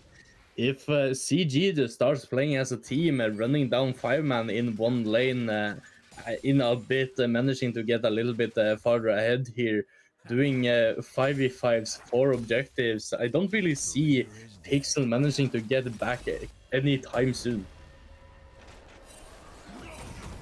Yeah, it's pretty rough for Pixel. Maybe some of the benefits is if you mismap lane assignments like this, it can be quite beneficial. Obviously, the downside is you're letting Smolder stack for free, but Cassante has a pretty bad time landing into the Corki Nami, and TF has a pretty bad time into the Anivia, so can maybe get some plates that way, get a little bit back into the game. Maybe they do get a little bit back in the game with the plates and managing to swap around these lanes, but as we do see, Kha'Zix needs to get a pick or a kill here soon if he wants to be anything out of this game. And currently, ulti used by the Silas creates some pressure, makes TF have to back away. Also use the Spellbook Ghost, and hey, first turret goes to Pixel. That's pretty nice. I mean, second turret will quickly go to CG, but first turret bonus is notable. Yeah, it is quite nice. Sadly, they do only get a one hit with the Rift. Not the most useful one, but of course it's gonna help because they did get the first turret quite close for the first turret as well. If they didn't have that Rift hit in the bot lane, it would have been quite tragic for Pixel, as CG will have had the first tower goal as well. Yeah, and Cassante takes top turret as well. And we're currently in this position where there is like no playmaking on the side of Pixel. They don't really have a consistent form of engage. It's like maybe a Nami wall on a mobile Twisted Fate. Maybe a caught out Seraphine. That's kind of it. Like maybe you can get a good bubble. Maybe Twisted Fate can like create some magic happen with Seraphine. It is gonna be quite interesting to see how they are gonna play this out. Of course, engage is a little bit trouble for both teams here. Silas do need the Seraphine ult if they want any sort of engage, but as the CG do have the Seraphine ult, do have Cassante as well that can just hover dive or dive in to the fights. So it is gonna be quite interesting to see who's gonna engage first, how are the engages gonna look like, who has the most damage. Currently, I do think it's gonna be CG. And if we could get a little bit of a stat check on this Smolder, that will also help a little bit of how this game is gonna go. Yeah, and for some backgrounds, these were like the second and third place team in the league. These teams were dominant, right? They were very strong, both 6-2, both like teams that like could potentially win it all, if not for our, of course, favorites. And now it looks like there wasn't even a rivalry, you know? There wasn't even a chance. It just looks like completely one-sided. CG's been running drafts, has been running the game, seems to be in Pixel's head. Yeah, it does seem like CG is in Pixel heads. Pixel are scared of the wrong things, and they are messing up drafts. It is quite interesting to see. Oh, and Nami is caught, forced to flash away. And now we get to team fights. And what are you gonna do? Smolder is almost at 225. And you don't have a way of starting a fight. Kha'Zix is on a flank trying to make something happen. And gets a nice little chunk onto Cassante. Nami wave goes wide, only lands on Cassante. TF is sectioned off by the Anivia, but is going to rejoin swiftly. Kha'Zix cues TF and just hops away, but that costs a shit ton of his hit points. Now he's low. Cassante flashes forward, finds the all-out onto Corki. He's forced to flash away. Silas' Seraphine ulti engages onto 3, but he just dies. Kha'Zix fails to jump over the wall, dies to Cassante. Drake goes to Elise, and now Pixel are scrambling. They lose Dragon. Corki is on the run. Elise goes a little bit too far forwards, and Corki strikes him down. Tia flashes forward, lands the gold guard onto Anivia, who dies, and that's going to be another omelet donated generously to CG. Yeah, yet again, Pixel is struggling with the engage, and with this comp as well, they are struggling with the tankiness. They cannot have anybody to protect this Corki, to protect this Kha'Zix, Nami. This Cassandra just get to run all over them, while Mulder and Seraphine is just standing in the backline, dealing damage, healing, and CCing whatever they want to. This is not looking good for Pixel for 1 second. Yeah, it looks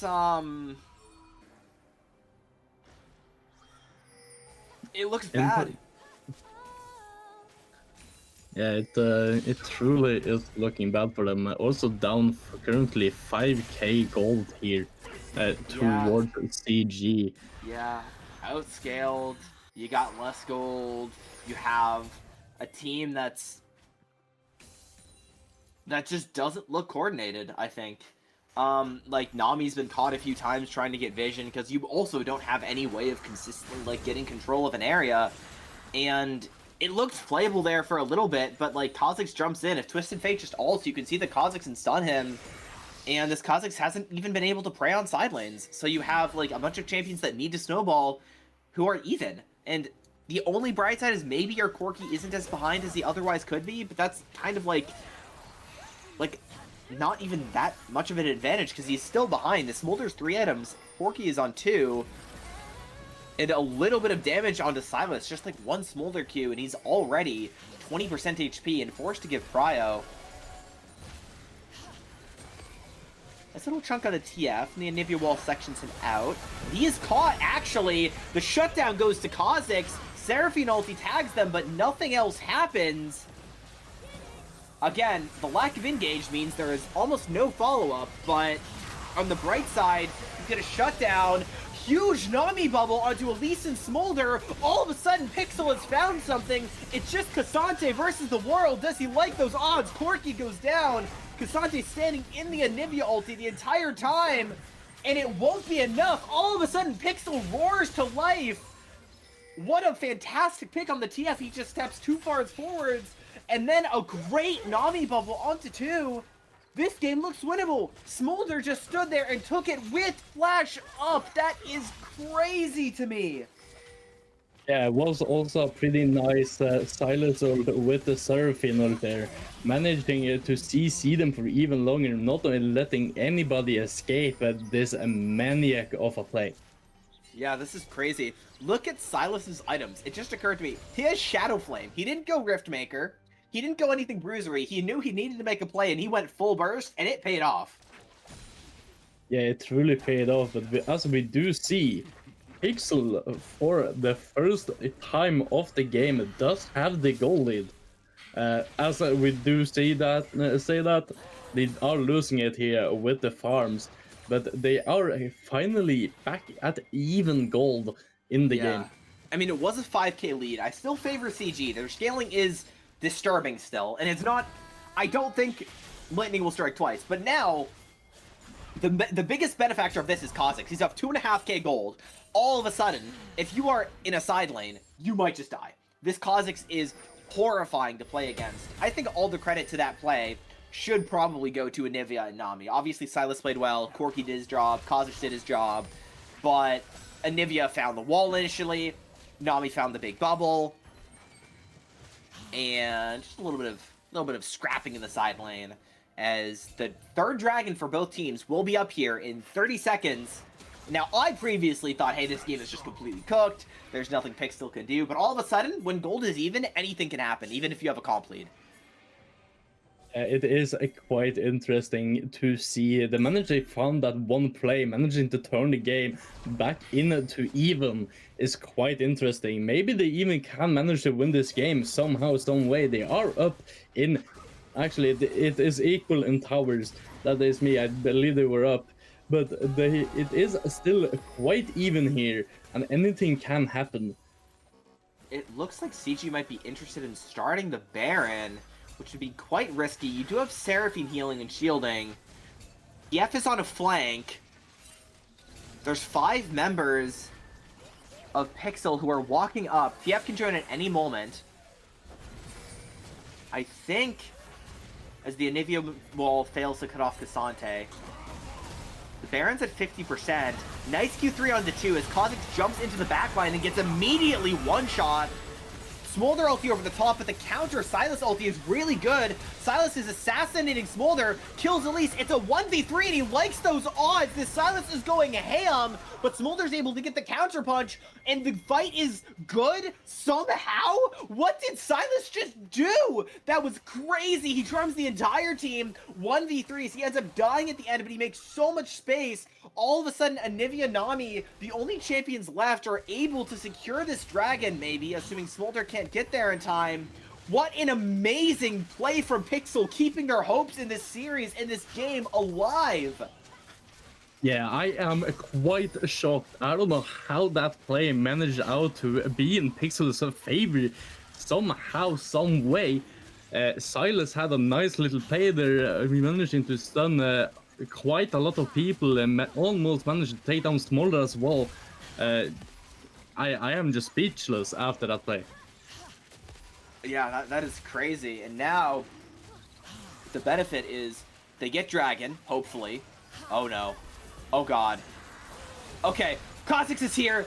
He didn't have Smite, but he does Q the Dragon. Okay, so third Dragon does go to PXL. That's really good for them. Now, they're 1 away from Soul Point. Even if they're behind, all of a sudden, Cassante doesn't scale the best, and your Anivia is a monster. You can start fishing a lot easier for picks with Anivia wall. And Silas is 3 full items. Really, really terrifying. This, whenever he gets Seraphine ulti, he just makes magic happen. Yeah, Silas is making magic, that is for sure. I am still almost having a heart attack after seeing Kha'Zix barely managing to secure that Drake. I really believe that CG will steal that for some reason, managing to pull CG back into the lead here. But PXL is currently in the goal lead, as we do see Silas and Anivia with a nice little 100 gold bounty. But a lot of PXL is doing wonders besides their combo looking like it come out of a solo queue.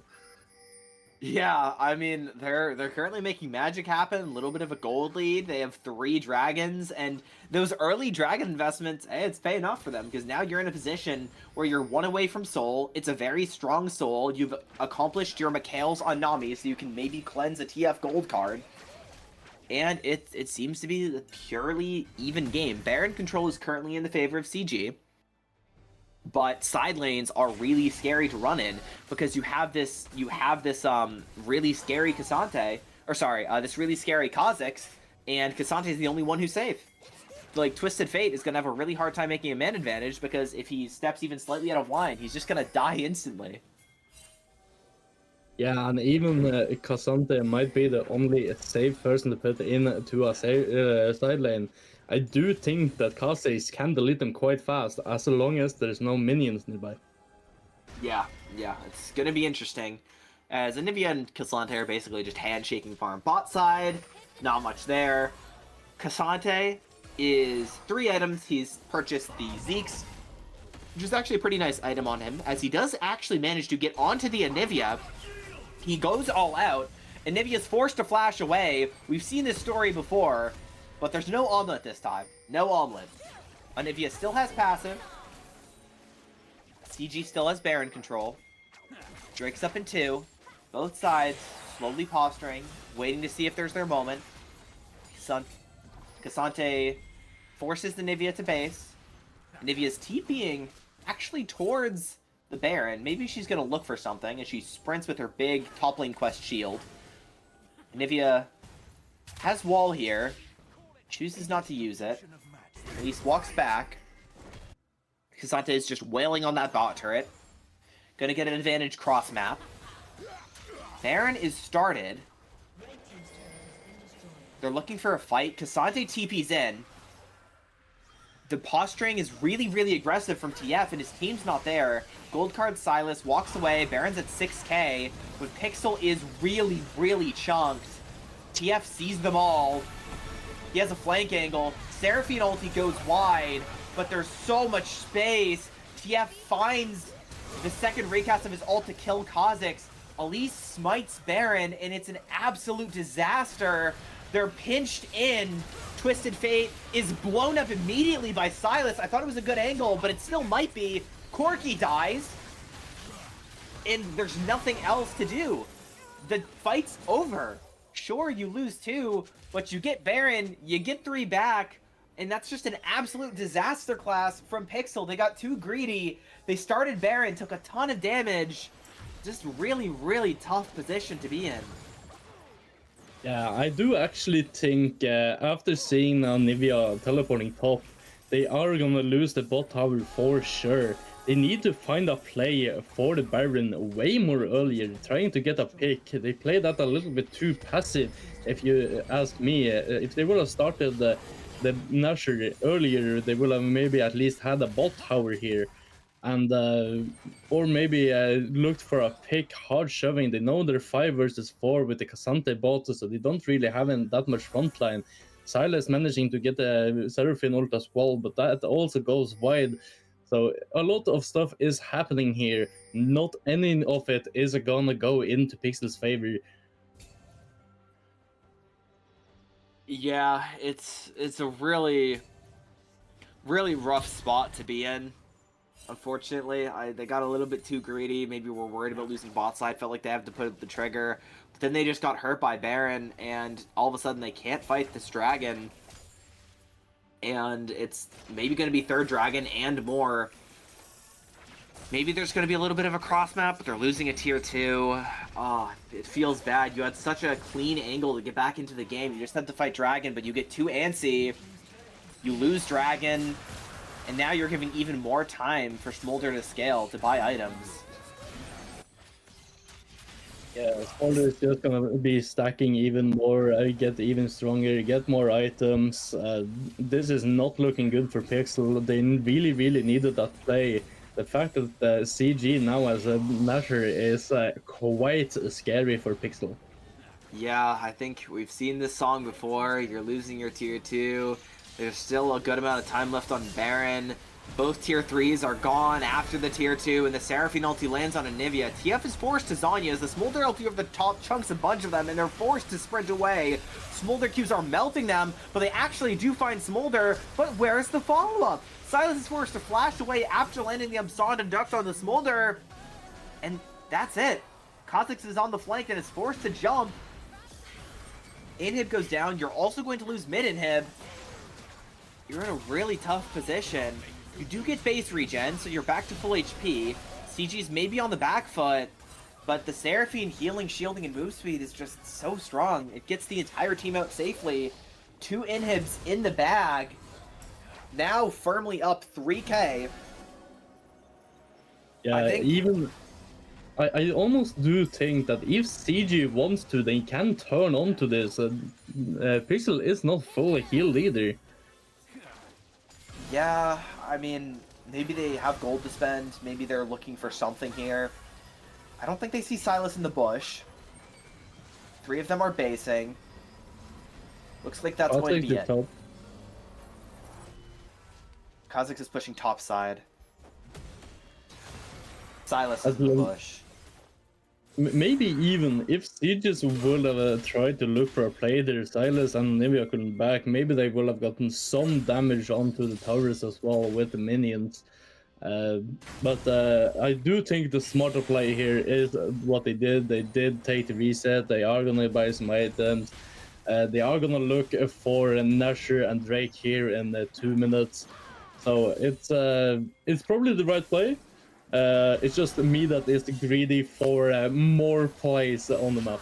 Ooh, Nami might be caught, but Twisted Fate is actually sectioned off. Stuns the Anivia, Seraphine ulti over the top, chunks them out, but that's a lot of resources burned, and Anivia's still alive and still 50%. But CG is full HP, doesn't seem to be scared of anything. Both side lanes are slowly pushing in. I think Pixel just needs to stall and pray. Maybe get a miracle Dragon Steel. Other than that, I don't see another solid win con as Kha'Zix is just trying to tend to these side lane waves. He's saying, alright team, hold on the best you can with the Nivea wave clear. I need to make sure that we can't have 3 lanes collapsing in on us all at the same time. And Pixel should be able to delete this wave before turret can be hit, as Elise is sectioned off, forced to repel upwards, flash away. She seems to be okay. It's now an honest 5v5, but the gold card is so scary and Kha'Zix has to jump away. Doesn't lose his GA, luckily, or his flash. But this TF poke is just horrifying, man. It's point and click. And that might lead to the 3rd turret of the game. The 3rd tier 3 of the game, excuse me, going down. Stun on the TF, but there's no follow-up. And with this tier 3 down, they're going to get triple inhib before Drake spawn. And you have to imagine that's it for Pixel. With triple inhib and Soul and Baron going to be up soon, like, you have to find something here or it's just over. Yeah, it is going to be quite hard here for Pixel, not managing to find anything. Kha'Zix is driving on the solo picks, but Silas no face checks, takes gold card and forced to Zanya's. Really nice Nami ulti though. Kha'Zix jumps in and is immediately blasted. His GA is popped, but Elise is caught on the other side of the wall. This might not be that bad. Kha'Zix actually gets out, and now it's not horrible. I think TF ults towards the base, but Anivia TPs to match. And now TF, because he TP'd towards the base, is actually caught, forced to flash over the wall. Corki fails his flash. Oh, that's such a bad feeling. Now Kha'Zix is slowly going to be chased down. Can he get away? I don't know if he can. K'Sante misses the Q slow. He's just sprinting away. He's sprinting away. Sprinting away. Jumps, doesn't get to the wall, but he's still running. He's still running. Kha'Zix somehow lives that, managing to waste a lot of time here. Drake is up. Drake is up and Elise is dead. If you can rush this Drake ASAP and somehow if Kha'Zix is... Oh, Kha'Zix is caught by TF, unfortunately. And now this looks like it's going to be a 3v4. even if they get Soul here, I think this might be the end of the game. This looks not the best, but there's actually a really nice bubble. McCourty immediately dies to Smolder. He's just too tanky, man. And unfortunately, Soul goes the way of CG. Pixel tried their best, but the scaling is just too much. Silas is trying his best to clear all of the waves, but he just doesn't have enough juice in him. Twisted Fate will kill Nami, and the Nexus turrets are sure to fall. It's a 1v5, and CG likes those odds, as they will take game 2. What a game, 15 man. seconds on castles. Yeah, this is only going one way. Well played from CG. Well as played from expected. CG. As It expected, was so close.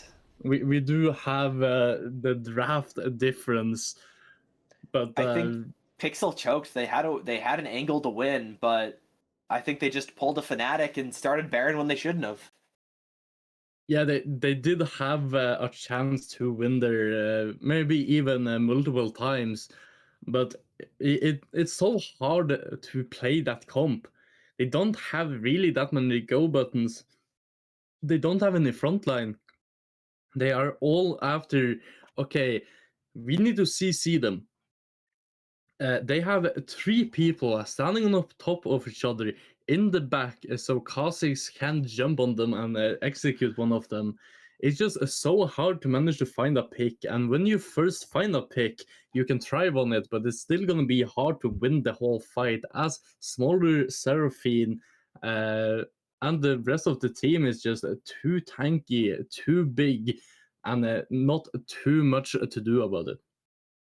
I think this has to be it's demoralizing, but if you have a positive mindset, it's a morale booster, right? Because game 1 didn't feel that close, to be honest. There were like maybe times you could argue, but it was like I think the entire game past mid game was firmly in CG's hands. Now you know CG can bleed. They can mess up. They can miss position. You can get these picks. If you just get a slightly better draft, maybe come mid game, you can pull something out of a hat and make the series competitive. But as it stands, CG is on the brink of a clean 3-0 with some really strong draft advantages so far. Yeah, I do really believe that they need some better drafts on their team right here. Pixel is struggling a little bit. Of course, their first draft wasn't the worst, but of course, did end in a loss anyway. I I still don't approve of that Psy in the first game. But then you have the second game where they pull something insane like this. They are way closer to winning, but still not close enough. Somehow letting Smolder let it go through as well. One of the Yeah, stronger that was ADCs. crazy to me. And you know what's crazy about the series is that Pixel's the higher seed. Pixel is the second seed. I thought it would be maybe a 5-game series between their 2 and 3 seeds. No, the 3 seed is saying, hell no, we aren't the 3 seed. We want to be the 2 seed. And hell, they're going for it all. If they can secure this W, I think their odds to win the whole thing are massively like inflated, especially in such a dominant fashion. Yeah, it is quite interesting to see how this is going so far. I did not think it would have been this one-sided for CG. As you do say, CG is the third seed, but after this, they might even have the chance to win it all. Yeah, well, we'll see what happens game 3. We'll be right back after the break.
Welcome back to the Zenith League. I'm Jackson, joined by Burt Boy, and we just came off of a tragic loss from PXL as CG takes a commanding 2-0 position in the series, and the top laner of CG actually had to leave. So we're going to have a new top laner, which could potentially change a lot considering how well their previous top laner was doing on the Cassante, on the Ornn.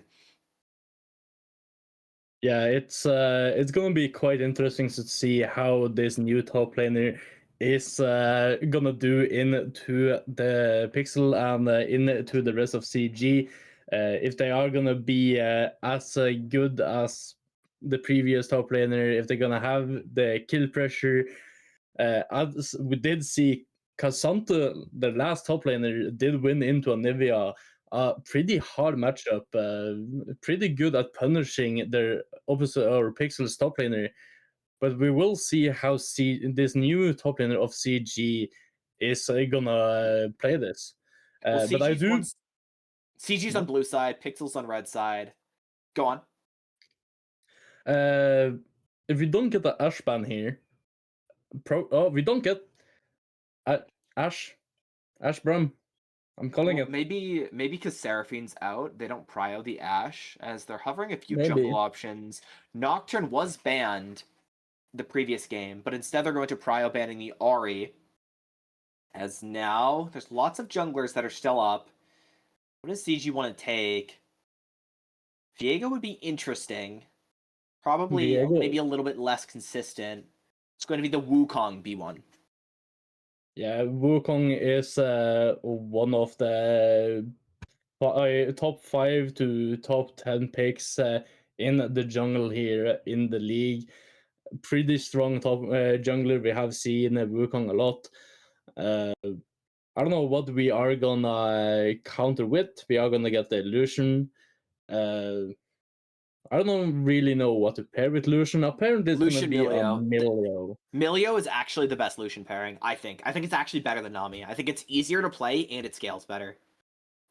It's a really, really scary duo. Like it's one of those duos that like it's pretty strong in lane. It scales really well, and then on mid waves, you step up and you just like blow people up. It's kind of crazy. And As it looks like we CG's do going to get pick Jinx. Jinx. What do you think about Jinx? Because it's I, very high range, but if you dash on her, she can just kind of like die instantly. I do think Jinx is a okay. So personally, Jinx deals not too much damage early game, but do get is pretty good scaling. So as the later the game goes, Jinx is gonna be bigger and outscale Lucian. But of course, Lucian is gonna have that lane prio, especially with this Milio into the Lulu as well. Gonna be quite interesting. And I do hate Milio. Among us champion, I do play Yeah. champions with a lot of CC. That Milio ult, personally, I will get rid of it in the games. But we are gonna see the Nafiri pick here as well. Could go mid, could go jungle into this Wukong. But so far, not to call anything and make somebody throw the drafts, looking pretty good so far. I would like to see a Poppy ban.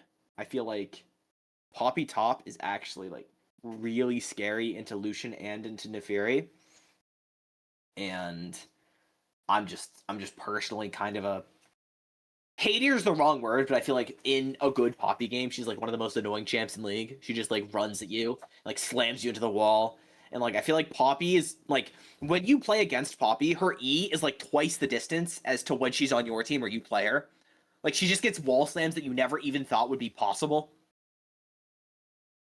Yeah, I do know what you mean. But from Pixel's side, we are gonna get the Syndra and the Rise ban, two pretty strong mid laners here. And from CG, we are gonna get the Mordekaiser and the Rumble. Pixel instantly start hovering Annie. Quite Yeah. interesting. I don't really see that many Annie players. Pretty easy champion to play though and pull off. Yeah, she's pretty popular with Wukong because like the Annie goes in, stuns everyone, Wukong over the top. It's very consistent, so it'd be a nice takeaway. Instead, they're going to pick Malphite. Interesting. It could be Malphite mid or Malphite top. It's hard to see, so it is maybe a flex. Silas is out, so you can't hard punish it. If you want to be spicy, you can do you can maybe pick like Vlad here and just flex Vlad wherever Malphite is, since that's like a really miserable matchup, no matter where, and it scales really well. It looks like they're going to have Galio maybe instead. What are your thoughts with Galio with Wukong? Galio Wukong, I do like it. Of course, Galio is gonna have a pretty easy engage with the Wukong. You do have the Lulu ult as well, yet another knockup. The Galio ult as well, pretty nice at roaming around. All over, I do really like the Galio pick. Of course, Pixel, there you have the Poppy as well that you said. All over, Galio isn't having that much AP to with his passive, but of course we hopefully gonna see a AP pick here from Pixel at 5. But we do also have the Poppy there to counter the Lucian mid. That's what I was like scared of. They have Lucian Neferi, and then the Poppy pick is just such high value. It's going to be Lissandra into the Galio. Oh, no, they're going to take Annie instead. Okay. I don't mind the Annie. I think something Pixel lacked has been engaged, so this time they're like, all right, we're going to have Malphite and Annie. Point-and-click engage. I go in. I start a fight. Makes a lot of sense.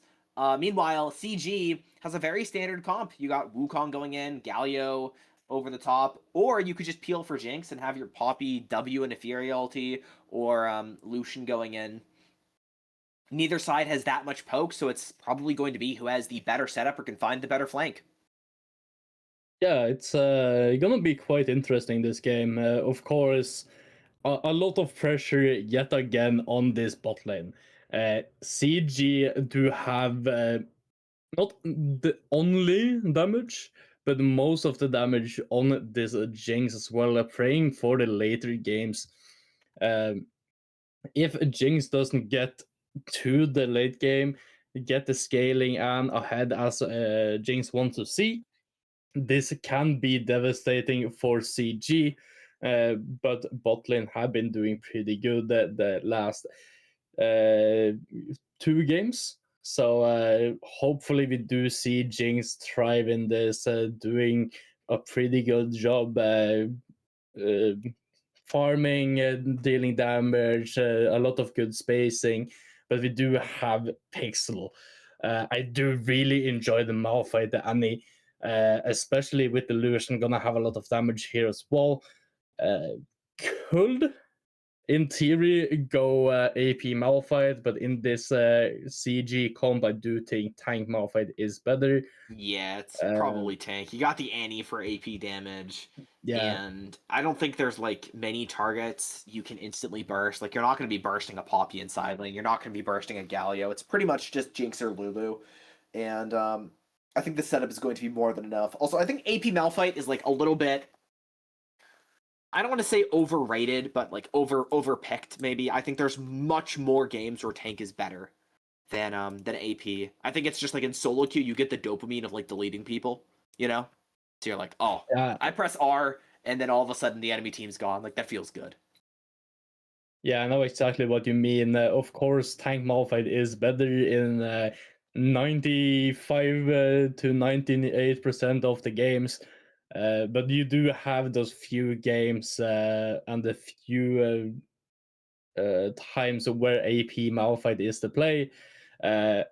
We have seen Tank Malphite being played in games where AP Malphite could have been the right call and lost because of it. But we will see how this is gonna pay out.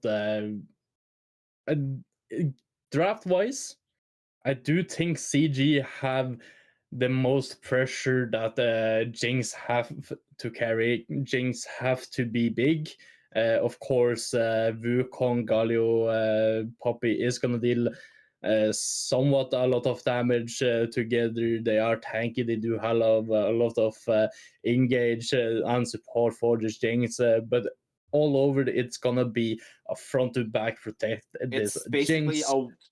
yeah. I was about to say it's basically a one threat comp. It's Jinx, Yeah. whereas Pixel has like a 3-threat comp with Lucian, Nephiri, Annie. You could argue Wukong's a threat. I mean, Wukong does do a good amount of damage and he can carry games, but he's not like it's like 1.5 threats on CG side, maybe 1.7 if we're rounding up to, and then Pixel has like 3 solid threats and then enchanters on both sides. I think if CG needs to start a fight and like doesn't have control of his own, it could be a little ugly. They don't have the best way to like force and engage. Like besides Wukong ulti, that's maybe it, and that's not necessarily the most consistent thing. Whereas if Pixel wants to start a fight, Annie R, Malphite R, you can't really just R in on Nephiri, but you can like look for flanks. Yeah, I as we do say, CG does have that one carry, as you do say, arguably 2 carry comp. Pixel is, in my appeal anyway, a lot safer. You don't have all the pressure on one lane, one person. So it is gonna be a closer game than we did see the last 2 games. Even though last game I did believe Pixel would somehow throw a backhand on the CG and saying, "Sit down, we are back in the house," but it didn't happen. Yeah. Maybe we do see Pixel thrive now. CG have gone with a more okay. Our bot lane have been doing pretty good. We have a new top laner. Let's see what we can do with that. So all over, gonna be a quite interesting game. This can actually go either side. If Pixel play like they did last game, play how they need to play in these fights, in these team comps and so on, I do think Pixel can take the win, but that can be said for CGS. Yeah, it's gonna be I think it's gonna be close. I don't have a solid idea of who I'd favor in this game. I think like historically CG's mid has played like pretty well, and so is Pixel's mid laner. I think they're both like they've both found really good angles. I think I might favor it's tough. I'm gonna favor Pixel for the plot. For the plot so we can get 4 games. I think maybe 5 even, maybe Silver Scrapes could be hype, but I'm not gonna push it. We'll ask for 4 and we'll see if we can be blessed with 5. Yeah, I do really hope that Pixel wins so we can do game 4 and maybe even game 5. But of course, it is not going to be easy. This game is going to be quite even and can go either direction. We don't know before we get to see first blood, first objectives, and see how they play. Cute little chunk onto the Wukong, but probably not going to amount to much. Yeah, there's another little poke onto the Galio. Just vibing. But I do see the runes on this Galio. Yeah, it's a Storm Raider Surge. It's basically like it's Phase Rush. It's just a little worse Phase Rush. Or more situational. Phase Rush on Galio. Yeah, it's actually standard. Is it? It's like, yeah, so Aftershock is actually like weirdly hard to proc and like doesn't do that much. You don't really need to be that tanky on Galio because your W gives you a lot of defensive stats. So the idea is you go in, you combo somebody, and then the best defensive stat is like move speed to run away, you know? There you go. Or like chase. Play-by-play caster have a lot of info, which I don't. Might be because I don't have played a lot of this season. But yeah, the more you know, the more you know. Yeah, it's somewhat. It's like new tech. I think like it's probably one of those things where like Chovy played it once, then Galio was like, wait, this is actually really good. You know what I mean? Yeah. that one person in Korea played it, you know? Like, yeah. All of a sudden, wait, this pick is actually broken, you know? So far, both lanes are pretty even, as there's some trading bot side. Jinx is forced to barrier, and Pixel's bot lane is putting on some pressure. This Lucian Milio is actually like a really strong duo. I think it should be played more, like especially more than Lucian Nami, as top lane there's just a bunch of tanks smacking each other. Bot lane is really heavy trading. Lucian is forced to barrier. Gil goes out on both sides. Poppy's really low, but she gets the shield. Malphite's no mana. Things are really, really tense. Except mid lane. Mid lane is just farming. But everywhere else, like, everyone's pretty low. Both junglers are pathing towards bot side. Could maybe be a scrap. be a brawl out here in the bot lane any moment. This top lane is looking quite dangerous. Malphite probably gonna back right here.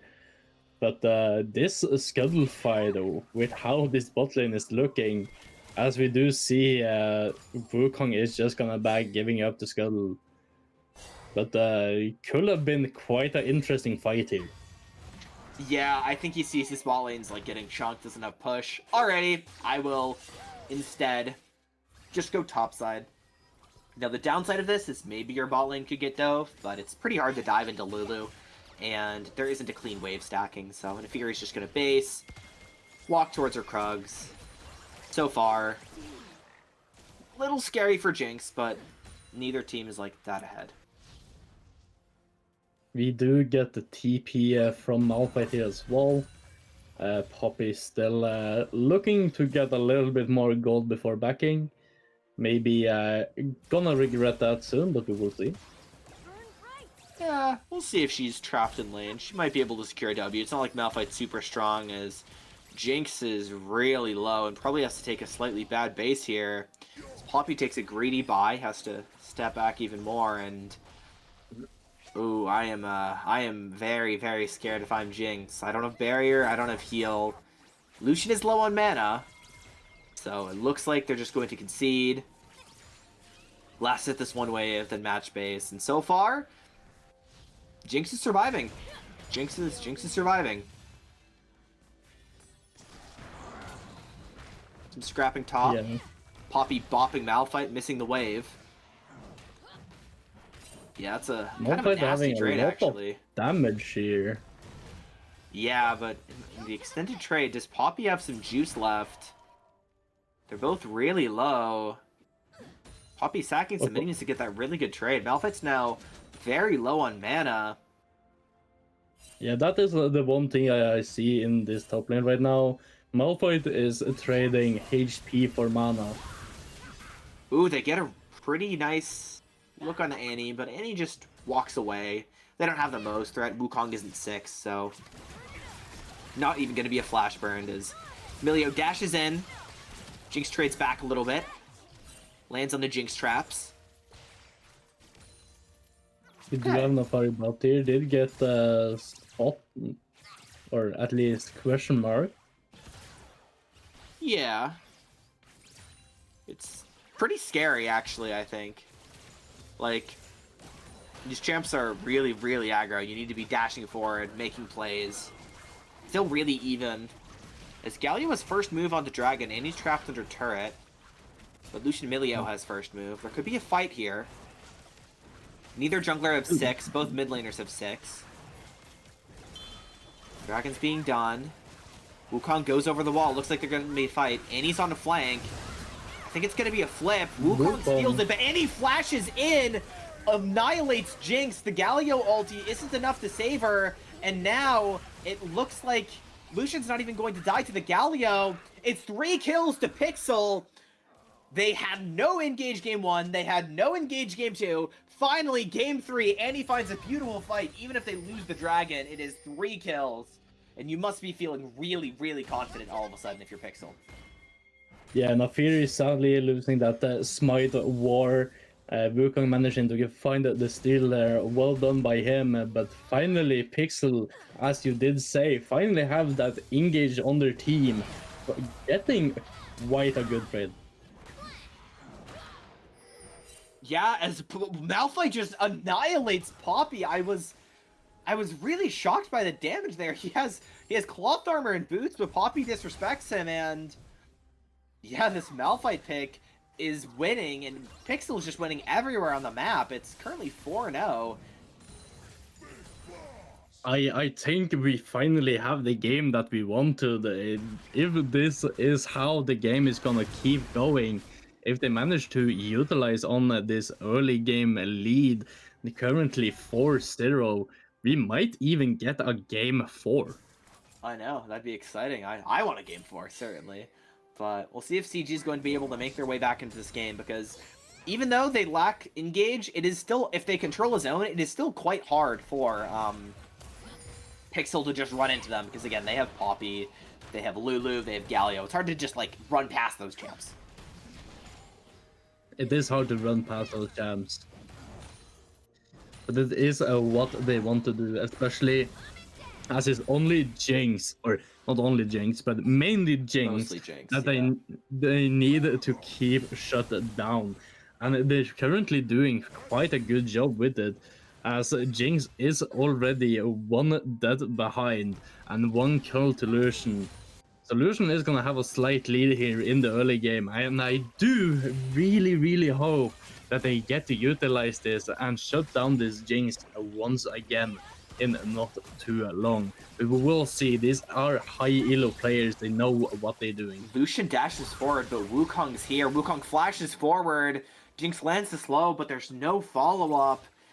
Oh, it was a nice attempt, but... Naafiri moving down. Yeah. Wukong might get greedy here. Steps forward. Has to run away. Lulu ulti burned.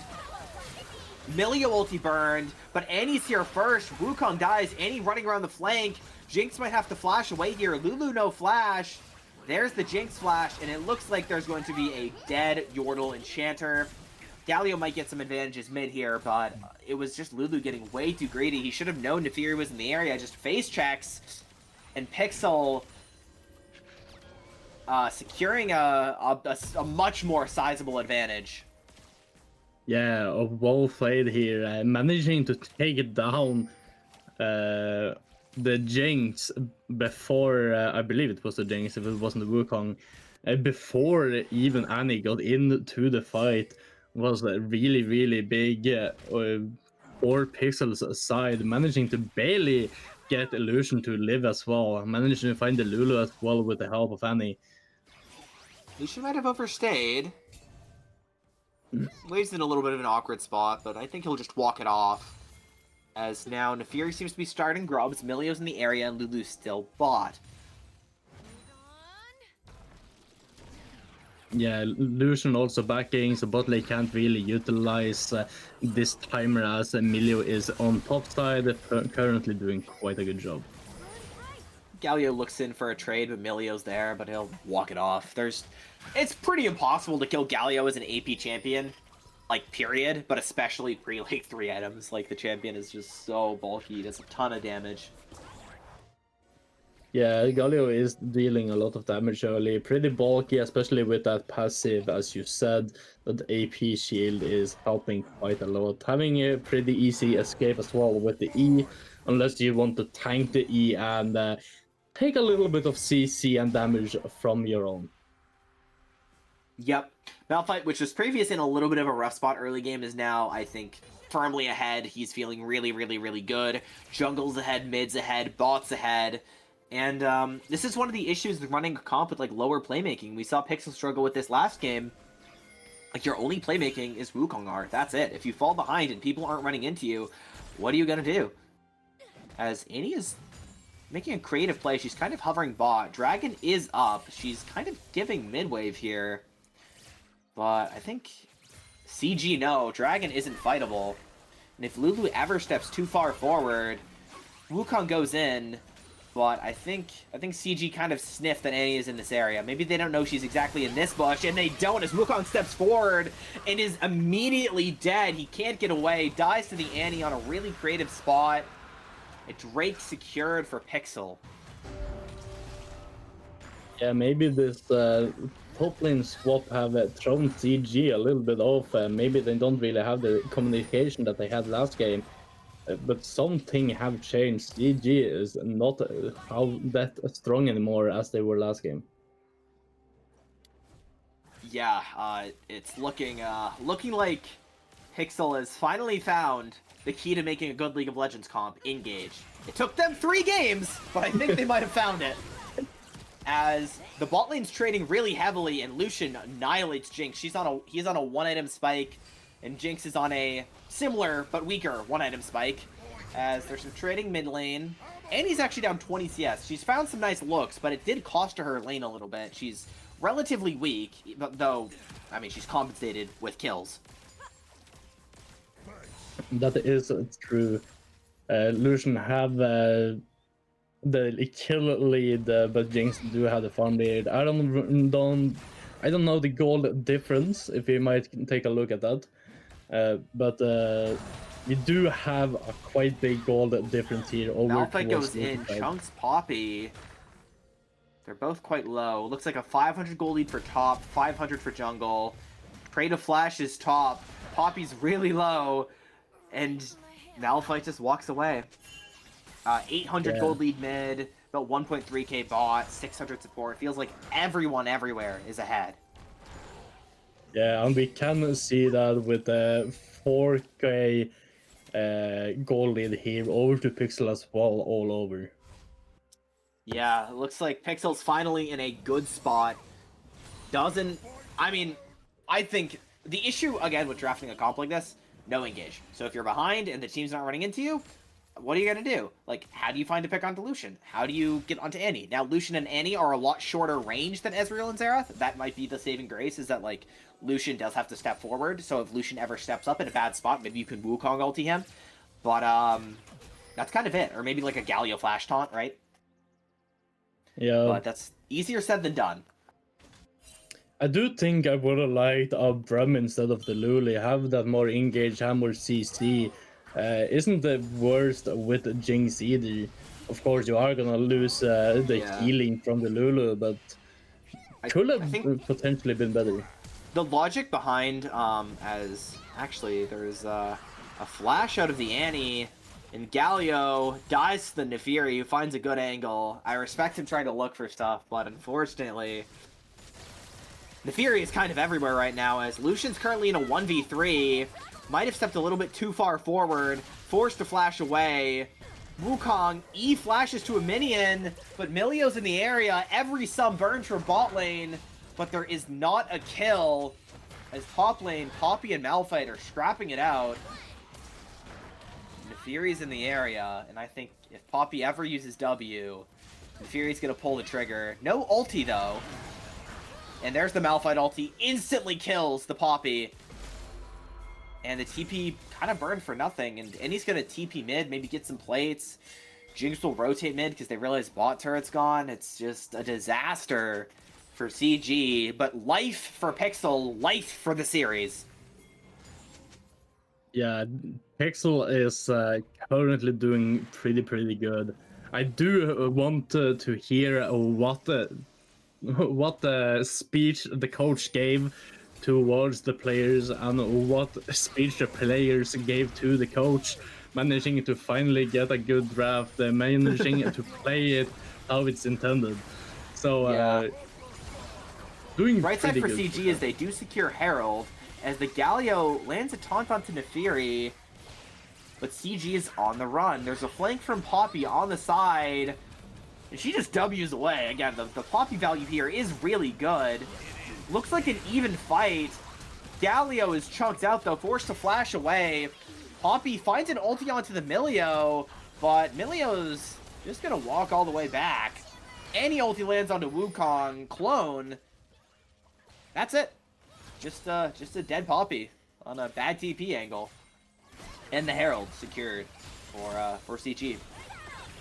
Yeah, but as we did discuss in earlier games, the Herald isn't really that good.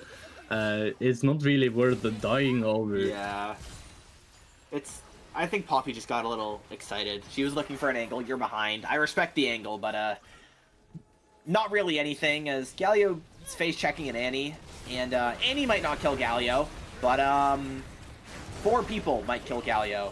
And the Malphite's ulti comes out, manages to wipe out the Drake. Galio, and now Poppy can't TP. They do get the mid turret, but the Herald is smited, and then Wukong just kind of sits there looking stupid and just dies. As sure, you get mid turret, but you lose Dragon, you lose Wukong, you lose Galio, and all of a sudden, it is a 6k gold lead. Yeah, a 6k goal lead over towards Pixel 14 and oh, no death yet, might I add, over towards Pixel's side. So far a perfect game. The question is, do they manage to end as a perfect game as well? CG does at least have one Drake, that one tower. Sadly, not the first tower either, as we already have one tower down in the bot lane. Yeah, this is a little hard to watch. I think it's I mean, if you're a Pixel fan or a fan of the series, you're probably having a great time considering how rough the past two games were. I think going back to an earlier point, the reason they like Lulu here is it makes Jinx really, really, really scary. And if you draft Braum, like Braum can engage, but he's definitely better as like serving the role that like a Poppy does, right? There isn't like the other option here is maybe Thresh, but I thought Thresh could be a little scary into Milio as Poppy steps too far forward, and this is one of the weaknesses of losing your star top laner, is that your new top laner isn't warmed up, every other player is, and now they are 0 and 5, gifting a freebie to Annie, who's going to push bot, get some plates. Milio doing some nasty work with clearing out these wards in top lane, totally alone as well, might I add. Yeah, Closest was Malphite in the top lane. I think Milio is actually one of the most underrated supports in the game. Obviously, he's found a really nice spot with Lucian, but he also scales really, really, really nicely. He's not that weak in lane. He can stop engages. As mid-turret gifted, Lucian calling used onto Jinx. Big chunk. Now you have to be very careful here if you're CG, because there's a lot of explosive punching power with the Annie, with the Malphite. Malphite is a little chunky here, though. HP as well. Napidra looking for an angle. This is not too good for CG. Yeah, you lose the Raptor camp. Wukong's not happy about that. At least Jinx is up 20 CS, but it doesn't matter much when you've lost so many turret plates. I mean, they're both 2 items. That's the benefit. Although, some of these items are a little bit more expensive than others. Wukong has to W away. He's losing his entire bot side. It just feels sad, man. Oh, Galio goes into everybody, stunned up. He makes some space, but he dies in the process. But Jinx might be able to secure a reset here as the Wukong ulti goes out. Malphite forced to ult away. The Milio ulti saves him. Annie flash forward, finds Jinx, and Jinx immediately dies, doesn't react in time. Pixel currently is up 17-0. Every member has a bounty. Yeah, this is what Pixel is known for. They are known to dominate. There is a reason why they are number 2 right now, or number 2 entry at least. So it is finally showing that they are not a force to be messed with, but we will see. Malphite's a little far forward, but he has the Milio shielding, so he should be okay, as Baron is currently being done, and Wukong's bot side. They want nothing to do with that team fight. They're just going to accept we lose Baron. Hey, maybe we can get an objective bounty bot side. You know, not the worst thing in the world. As Lucian spacing, coming out through mid. You know, there's some gold there, but it's now an 8k gold lead. And Annie's pushing top. Galio is isolated. And Fury is here. Yeah, it's does not go for the flank angle here on Galio. Is maybe gonna get something here in the jungle though. Yeah, Annie's just gonna back away. She knows her team's not in the area. She is right-clicking away. as all Yeah. 3 lanes are pushing. Their tempo was a little off. Like, Lucian wants to be on the map now, but Milio and Neferi and Annie want a base, so they're going to reset their tempo, come back, use the rest of their Baron, presumably to secure bot side, maybe bot tier 2 and 3rd Dragon control, and, Yeah, they are wanting this yeah. break up in 20 as well, so it's not too far off. Pixel is probably gonna get this without the biggest fight, but at the same time, CG don't want to give this for free, but Poppy is top side currently, with TP though, might I add. Maybe if you're CG, you send like 5 people at Annie when she sows in the sideline. You'd like TP Galio, you TP Poppy, you just like get something onto Jinx, and maybe you'll have some sort of gold injection, because as it stands, you're down 3 dragons. It's Chem Soul, which isn't the best, but at the same time, a soul's a soul, and when you're trying to come back, it's hard to cut through champions that have a bunch of damage resist. As Wukong W's away, but he didn't get far enough away as the Malphite and the Annie ulti get a freebie. And Poppy has to run from Malphite. It's one of the tankiest Malphites I've ever seen. He is very immortal. There's like no consistent AP damage on CG's side, which is another weakness of the draft.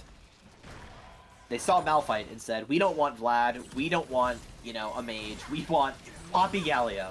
And they are somewhat regretting that, as now Galio is Thanos, Neferi is Thanos, Annie is Thanos, and their bot lane is Thanos. So it's like 5 Thanoses versus like Sesame Street. Yeah. We Sesame do Street's fighting see, back as Malphite is chunked, but...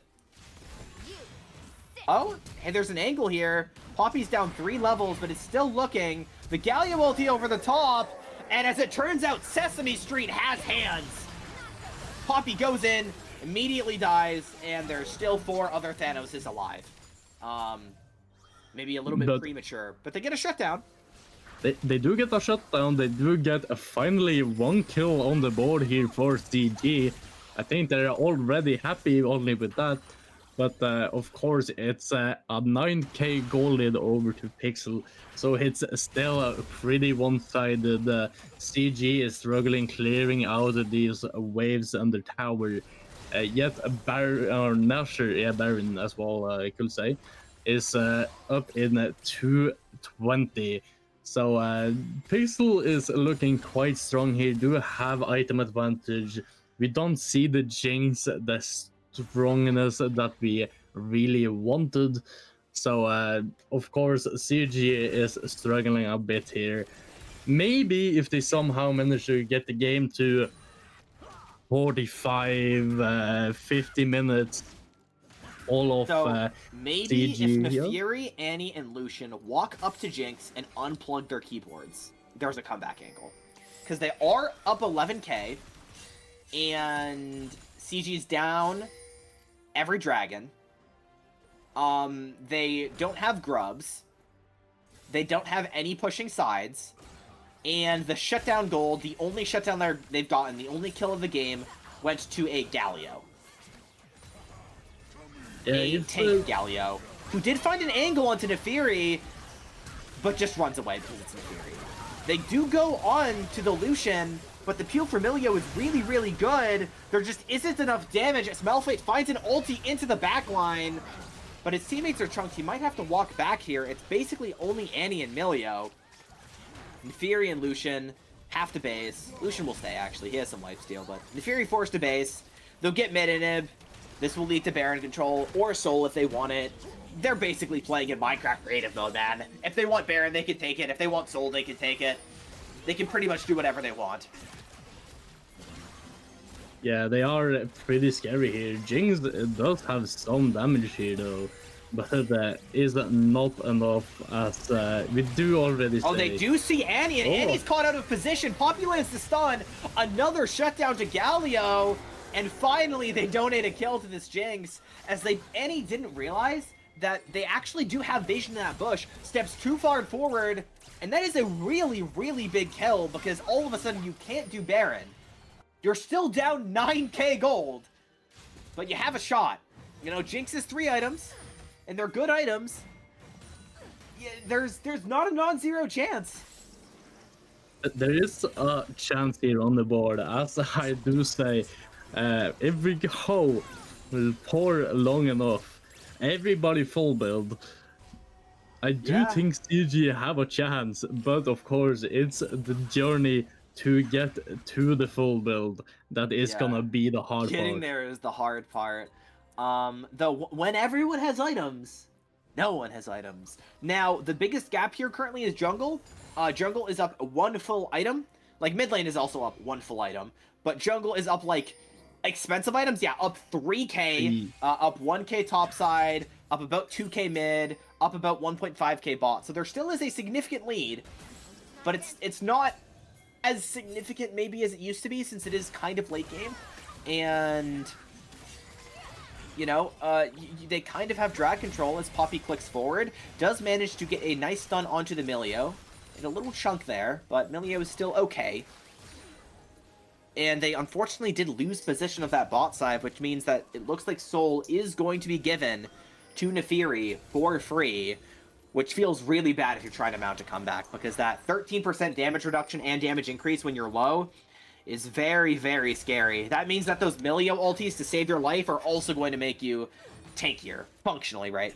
Like if you're low, the Milio healing and shielding is going to be even more effective, as Soul officially goes over to Pixel. And they want a Game 4. They want to keep this series alive. Their hopes in the playoff still going. Yeah, I do really love this, that Pixel is finally stomping back. CG did stomp pretty hard game 1, did win game 2, of course not as hard, but won no matter what. And then you have this game totally turn the tables.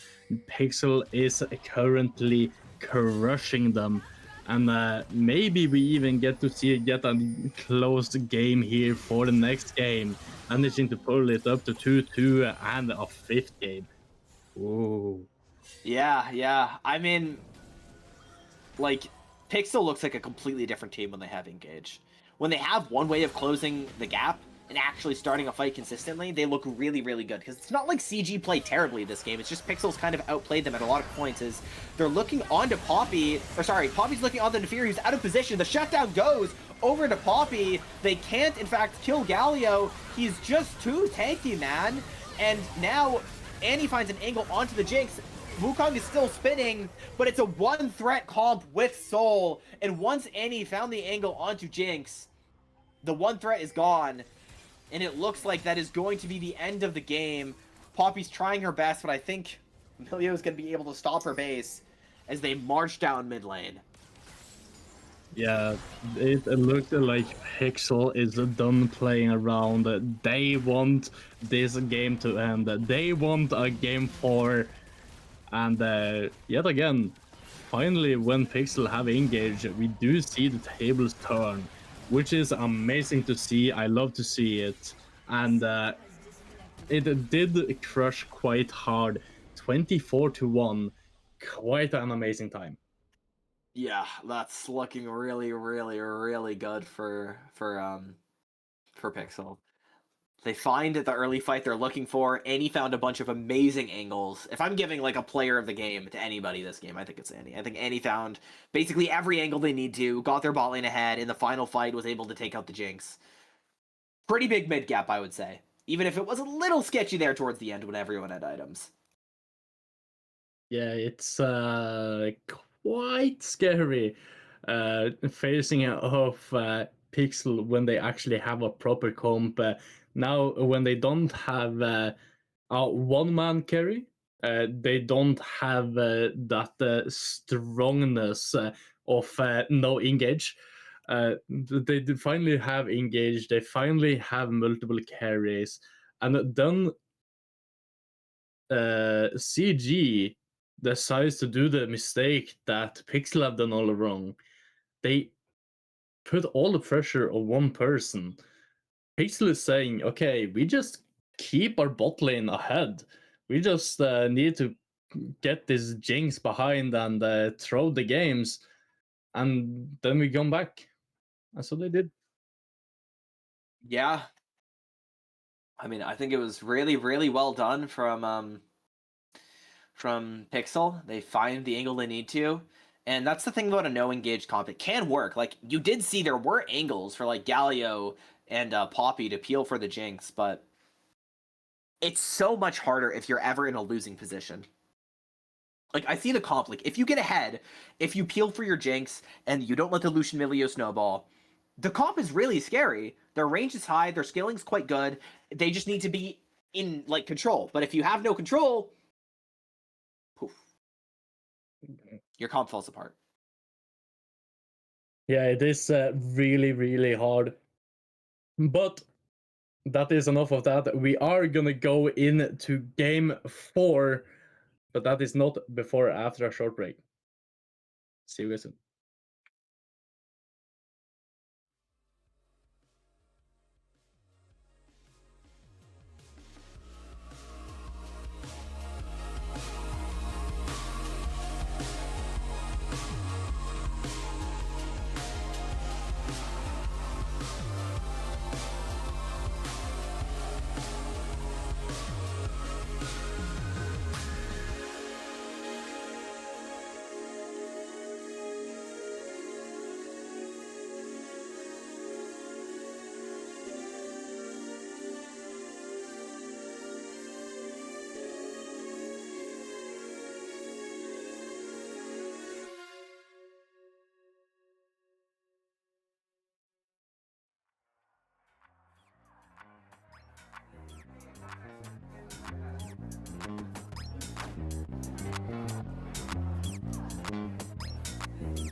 Welcome back to the Zenith League. I'm Jackson, joined by Burt Boy for a banger game 4, hopefully. It looked like it could have been a sweep, but Pixel managed to draft some engage to pick some champions that are comfortable for them, and they basically stomp in what was a not very close game 3. On to game 4, where we have swapped side selection. Pixel is on the blue side, CG is on the red side, and it looks like it's going to be Yunara Ari bans for Pixel. CG is banning Aurora and Bessa. Yeah, this is amazing. I am really hyped. I don't know how Pixel go from hard losing game one, uh, pretty even game two. Pixel still loses, CG wins, and into game three, Pixel hard stumps CG. Finally has a comp with Engage, as you said, and it was an amazing game. With more bouncy, we are gonna get the Pantheon, we are gonna get the Varus as well, with the B1 Bard, with a counter pick of Leona, it seems like. Interesting. Bard B1 is... That's a lot of prio on Bard. I'm less of a fan of the Leona into it. I feel like the best way to counter Bard is with like really heavy threat. Leona Misfortune's fine. I don't think it's terrible, but I definitely think like if you're into Bard, you want to like blow him up in lane with something that's really scary early game, you know? Like maybe you could even go a Pike Draven, something crazy like that, but instead it's going to be Leona Ziggs. This could be Ziggs bot, could be Ziggs mid. I know it's much more popular on the bot side of the map than it is on the top side. I suppose we will see where it goes. As if I'm trying to pair an ADC with Bard and Caitlyn is out, my first thought is Ezreal, which is also out. So maybe like Jhin, or maybe an Ashe is left up this game. No, it is in fact going to be the Jhin. You are gonna get the Jhin. I was a little bit surprised with the Sivir. Sivir does work with Bard, but I do think Jhin is the better option, as you said. So I'm quite hyped for this matchup so far. If the Ziggs is gonna go bot lane, we are Jhin gonna get a Shen. Shen. I like it. I think it's Shen flex. Shen jungle is really strong right now.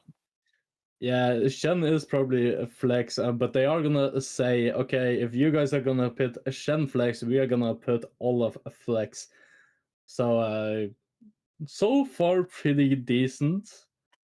I do like Yeah. Gwen more than Olaf though, for personal reasons, but still not too bad. Mordekaiser actually. Mordekaiser, interesting. I wonder if that's a flex, because you can play it jungle. It's not the best, but it's like certainly an option.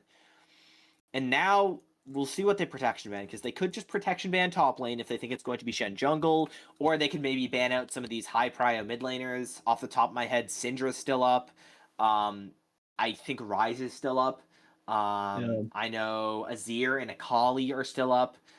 But there's going to have to be a blind on CG side, and I think the best blind up is probably Syndra or Ryze, so I expect them to protection ban for that. Maybe they look for a Veigar, maybe they look for a Victor. Yeah, a lot of mid laners are getting paid. There's a lot of good mid laners. Uh, we do normally see most action and most play making by the mid players. Currently, in this two teams been rolling out of each other, we have had a lot of attention in the bot lane. So we don't see a lot of that interesting fights in the mid lane as we normally would have seen. But we are gonna get jungle bans from Pixel sides and the Hecarim Mel from CG. I think Hecarim makes sense. I think that's one of Pixel's jungler's best champions, even if it's not like optimal. I'd be curious if they pick Nocturne here. That would mean the Mordekaiser is probably going top, and maybe it's a counter to the Shen because you can't Shen ult what you can't see. I guess is the idea. Maybe if they think it's Shen jungle. Maybe that could be a potential. Even if it's Shen top, the Nocturne ult is still gonna provide with that. They are gonna hover the Sahen. Pretty good pick into Mordekaiser, if you ask myself. Pretty good jungler still. So still a Shen Sahen flex. If I'm gonna guess, it's gonna be Sahen top Shen jungle. I could be wrong, of course, But we will see what they B5 What here. does Pixel want to blind? Um, Syndra, Victor, Rise are my guesses. Some kind of stable control mage. I think you want a little bit of damage since Jin, Shen is a little low. Zahen some damage. It's Right? gonna be the Rise. That pretty standard pick. And R5, you have a few options here. I don't think you want to go Akali into it. I think Syndra's fine into it. I think Talia's fine into it.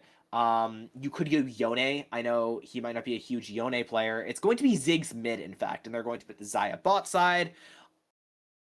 I think that makes enough sense. I think if you picked, you would kind of have to pick an AD mid laner, or you'd be very AP heavy. So flexing the Ziggs mid and instead putting Xayah bot helps fix that issue so you have some consistent damage. Yeah, it is a pretty good flex here for CG.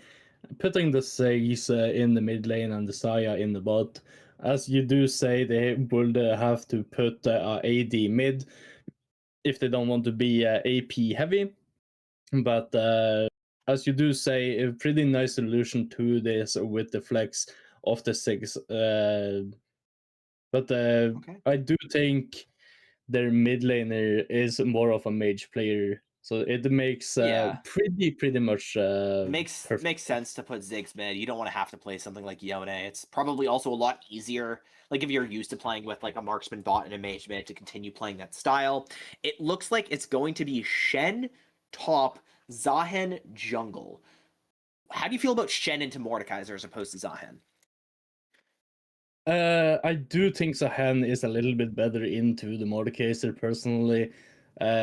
Shen is gonna deal a lot of damage early, of course, have to be aware of the Mordekaiser passive, deals a lot of damage himself.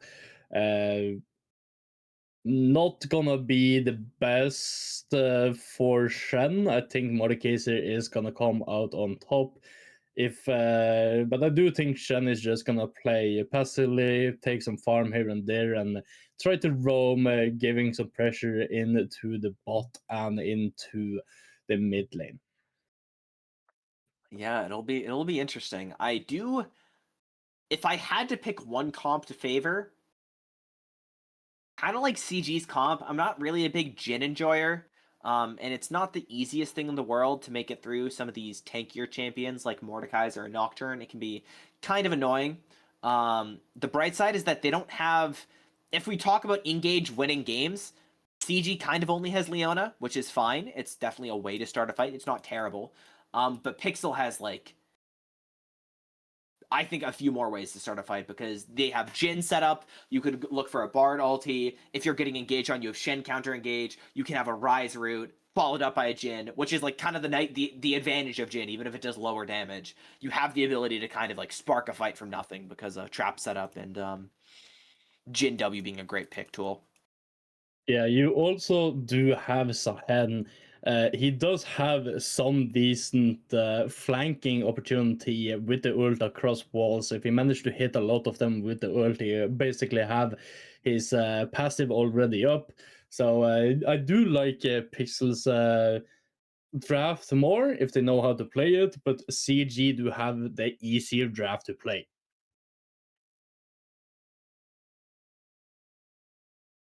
Yeah, I mean, I don't know if it's like that much easier because like when you're into shorter range comps, which like Mordekaiser Nocturne is shorter range, Ziggs is like longer range, so it's kind of like Ziggs poke trying to force Pixel to go into you, so your Mordekaiser Nocturne and Xayah will hold their grounds is the idea. It's kind of like you Zahen wants people to run into him. Mordekaiser wants people to run into him. Xayah wants people to run into her. Like Rise wants people to run into him. So it's like who can make the other start the fight? I think will have the advantage. Like if Pixel could force CG into needing to like force Leona ulti, that would just like get cleansed by Jin instantly. I think Pixel would have the advantage. But if CG can like have control of a choke point and just continuously chuck Ziggs bombs and force Pixel to like maybe waste resources starting the fight, then I'd favor CG. That is a really good take on it. But we will see how it all plays out. But from experience, I do think that CG have the easier comp to play. They do have easier champions to maneuver, but Pixel have maybe more potential with their comp, but they do also have the higher skilled champions on the team.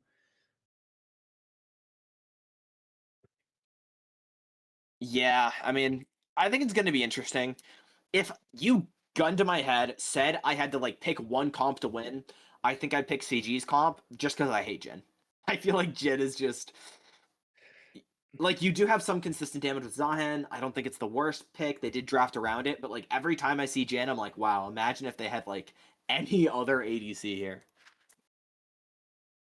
So the casters are split. Uh, it is quite often it happens, surprisingly enough. Everybody is different. People in chat probably are gonna favor their own team, but if you will not have known which team will have been which draft do you think is gonna win? A little question for Shatter as well. But overall, I do think this is gonna be a blast of a game, and gonna be quite interesting to cast. Yet again, I actually this game I do think we are gonna get more of that mid fights. This Rise versus Sags, a lot of poke, a lot of damage going back and forth, a lot of kill potential in mid lane as well. So I really hope we are gonna get some more fights in the mid lane than what we have seen in the past. But we will see how it all goes sooner or later. I also want to see how the Shen or how the Nocturne is able to be used to counter the Shen ulti, because if you're able to like make picks onto Jin and Bard can't buy enough time for him, and Shen doesn't have time to ulti, I think Shen's going to feel pretty bad about being locked up top lane into Mordekaiser. But on the flip side, you know, if Nocturne's able to successfully, or like unsuccessfully, like it takes too long to kill Jin, the Shen ulti comes in, all of a sudden Nocturne dies for free. It'll just be, it'll be interesting to see who's favored when the dust settles after Nocturne and Shen's little dance is blown. Yeah, it is gonna be interesting to see who's on top after they are done dancing, but we are finally in game. We can, okay, what a start to the game. We do have the DC from one of the teams did get in instantly, thankfully. So no delay, which I'm thankful for. I think it's pretty standard rune setups. The only thing that's maybe mildly interesting is that, hey, Ryze has Ghost instead of TP, so maybe a little bit weaker in sides. Maybe he's scared of the Nocturne inside, so he doesn't want to push as hard in side lanes, but his team fighting is going to be a little bit better. Jin decided to take Cleanse, which makes sense. Leona ulti is horrifying, and if you can have a tool to basically say, I'm not going to immediately die to Leona ulti, that's very good. In lane, I think it is pretty Ziggs favored. He outranges Ryze, and he can kind of shove Ryze in. It'll be annoying, but later on in the game, once Ryze starts to get Actualizer, he's definitely a force to be reckoned with.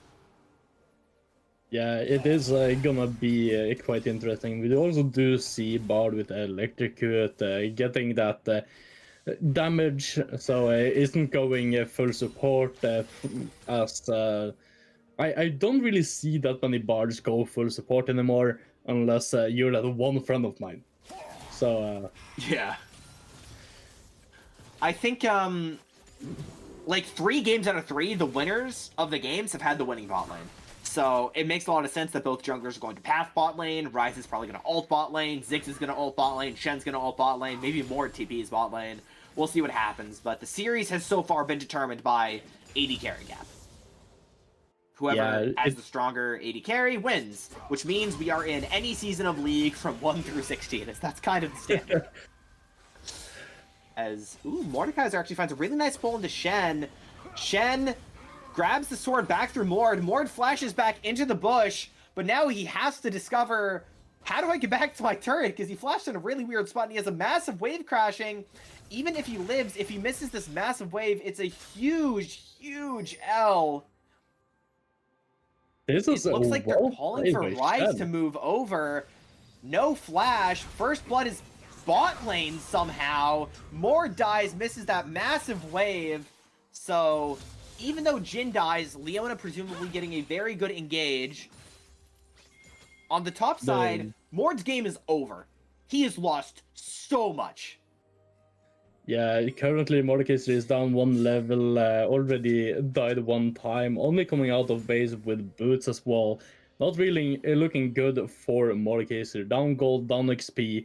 Well played by Shen, managing to zone out, dealing way more damage than expected, which is pretty common on Shen. Shen does more damage than what people normally do expect, but it is what it is. We are gonna see a lot of action here in top lane still, though. Yeah, once Shen gets to drag his Q through you, his damage is just genuinely absurd, and Mord disrespected it, as they're looking for a gank onto Ryze, but they disrespect the fact that Zahen might be here. Ziggs forced to flash away, living on what must be like 10 HP. Now they're looking to turn the play. Nocturne flashes, Xin Zhao flashes, but Zahen is a fully stacked passive, and both teams are going to say, you know what? I don't want to overchase, and they back off.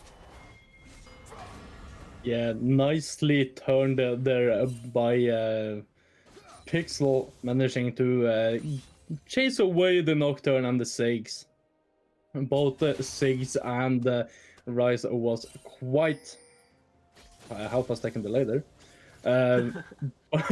Both mid laners were quite low there, managing to barely escape. Of course, all sums in the bot lane, in the mid lane, have been deleted as well. And if you are wondering, I really hope this is a spectator delay. If not, we are gonna have some problems here with the. Okay, there we go. Okay, a little bit of a spectator client, but we are in fact back. Ryze running at Zig. Ziggs just W's him away. He's just chilling.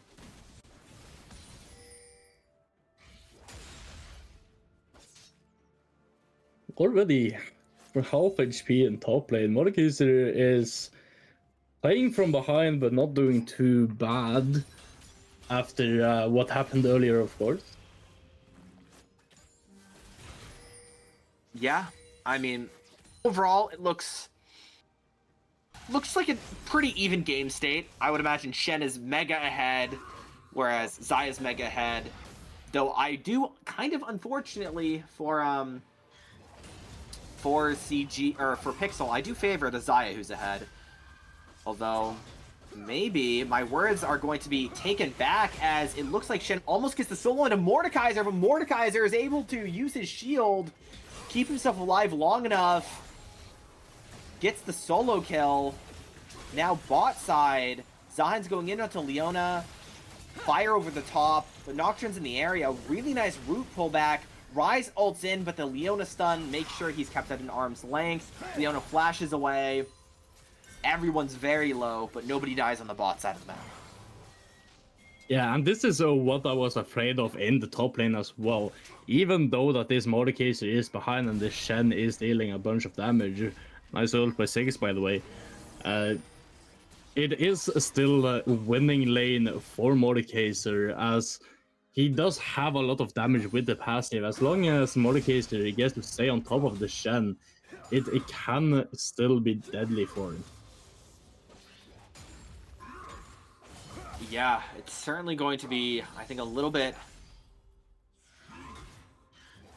scary. I mean, this Mordekaiser, it's not an easy matchup for Shen, even though I think Neef has played it very well on the side of Pixel, because Mord is just like one of those champions where, unless you're like specifically one of the best duelists in the game, he wins the second he ults you. So you either have to outrun him or be like really, really precise with your ability usage.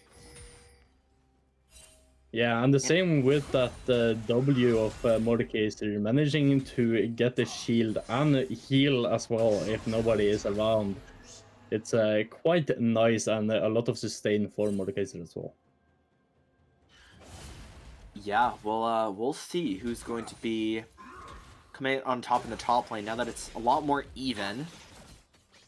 Shen's getting poked down. Bot side, little bit of an advantage for Xayah, but Jin's still definitely in the game. He has a little bit of a XP lead.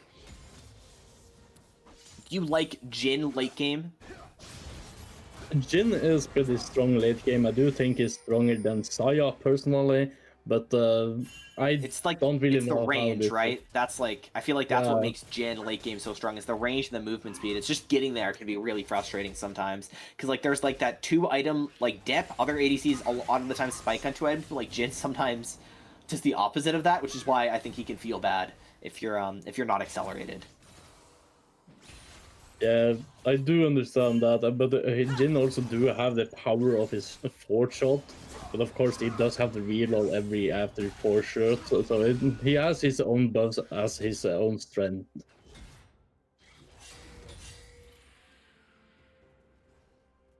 Yeah. Void Grub spawned, but both junglers are bot side, maybe looking for a dragon fight. Rise is hovering bot side. Ziggs is also hovering bot side. Zahan's going to be here first, but Nocturne could maybe join with the Paranoia.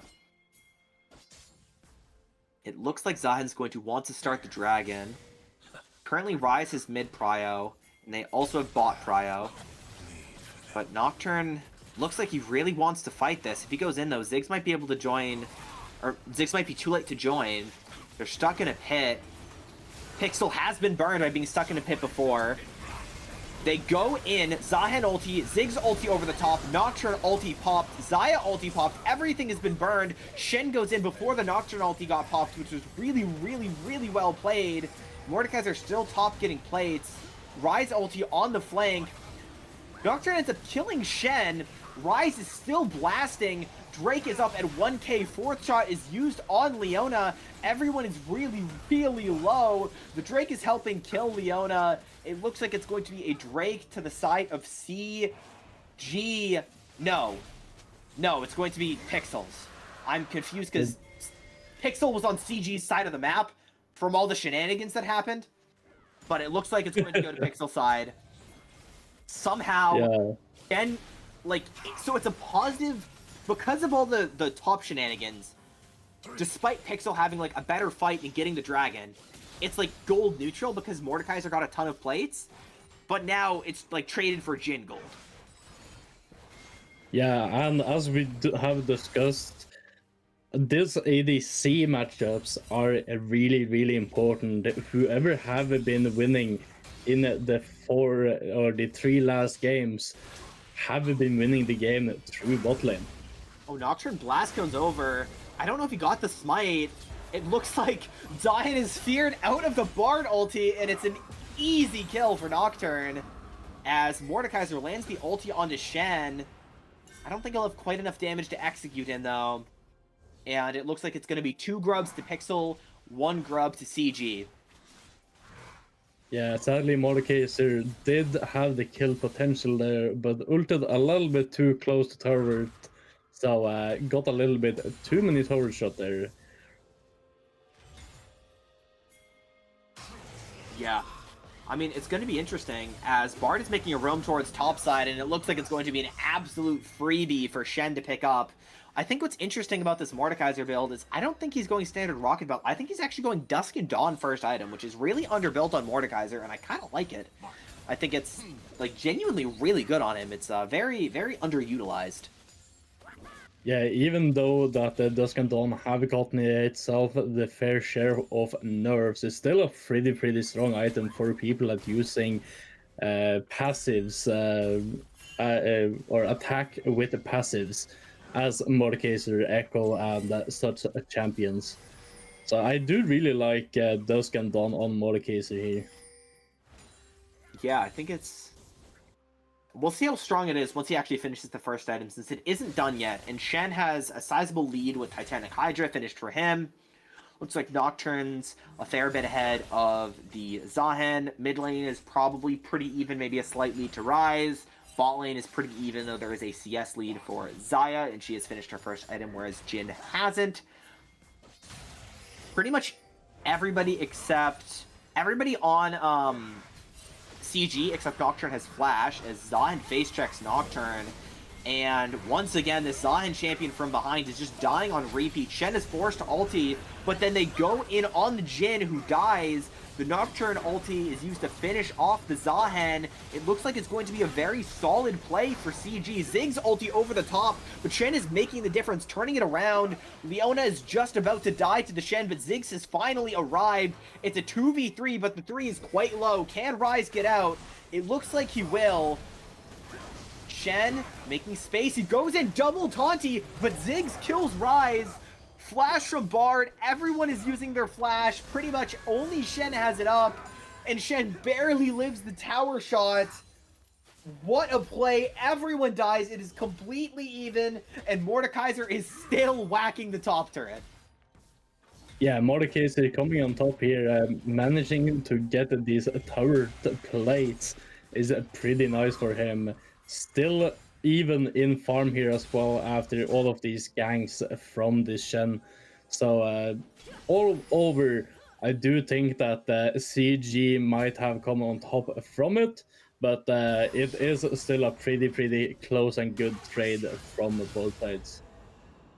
Yeah, I think it'll be really interesting to see who's able to pull this one out, because historically I've said, winning bot lane is going to win the game. But both bot lanes are like, neither bot lane has a sizable lead this time. You could argue Xayah's maybe a little bit ahead, but I don't think it's like ahead enough to make a massive gap. And even though, Mord's got a bunch of gold, Shen has gotten so many kills and is really tanky. Like, look how much damage he's doing.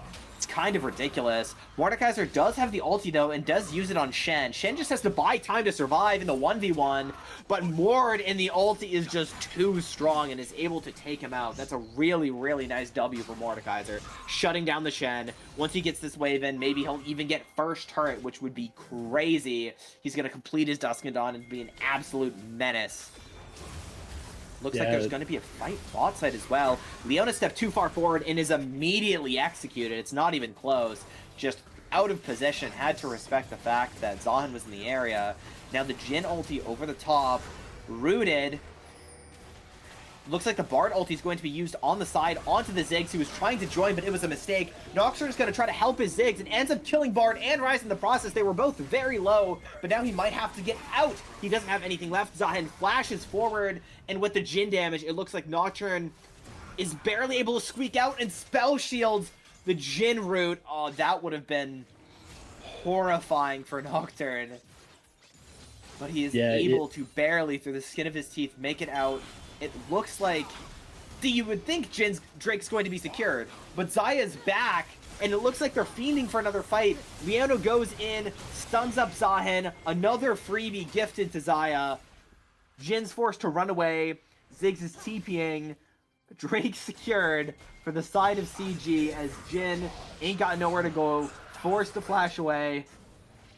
And it's one Drake to one Drake, but it's going to be about a 2k gold lead for CG somehow at the end of the day when the dust settles.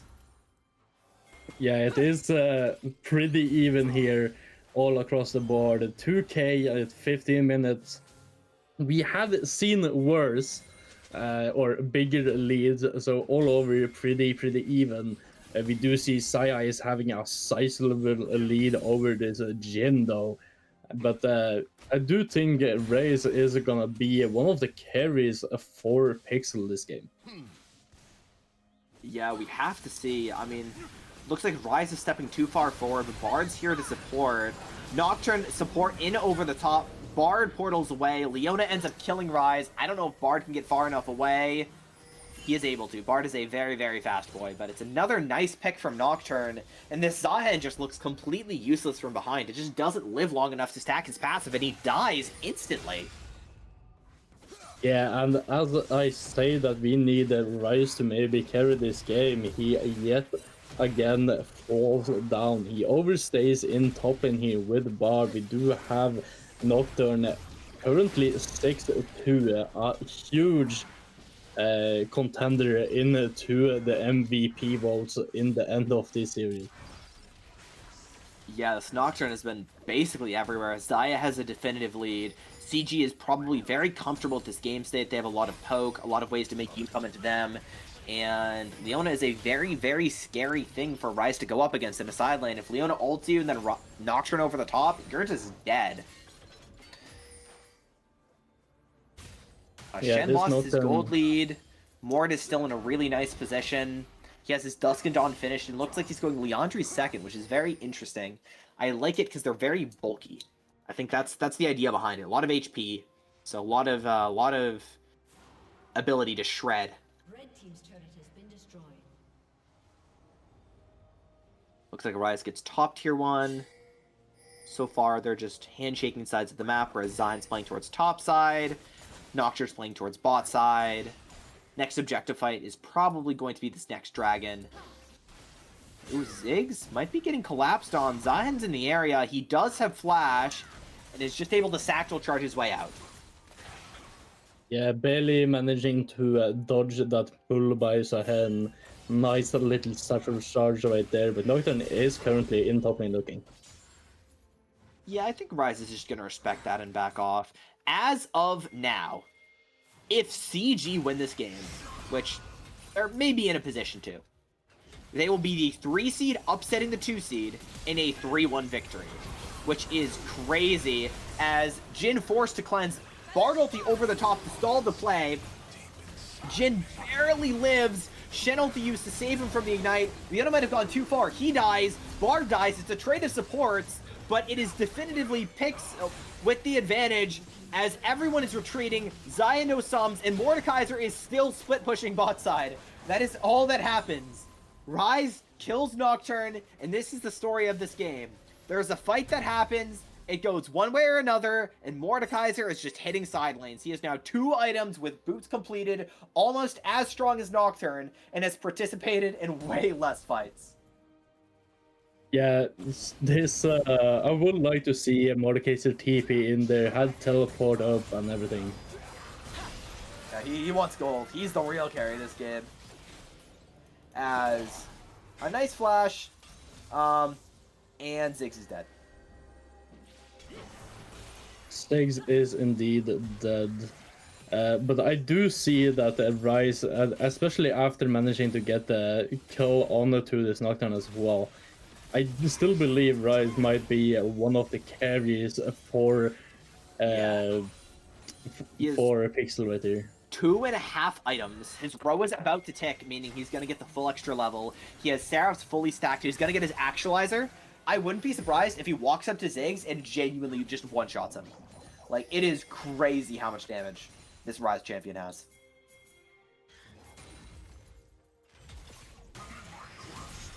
It's Thanos 1 kind of versus Thanos 2 as Ryze and Mort are fighting each other. Both of them have a ton of gold. But Zion's in the area. Nocturne's still farming camps.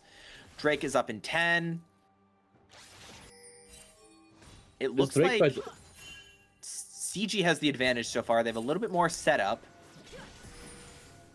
Ziggs is basing. Probably going to TP instantly, get some poke off. Mort is chunked a little bit.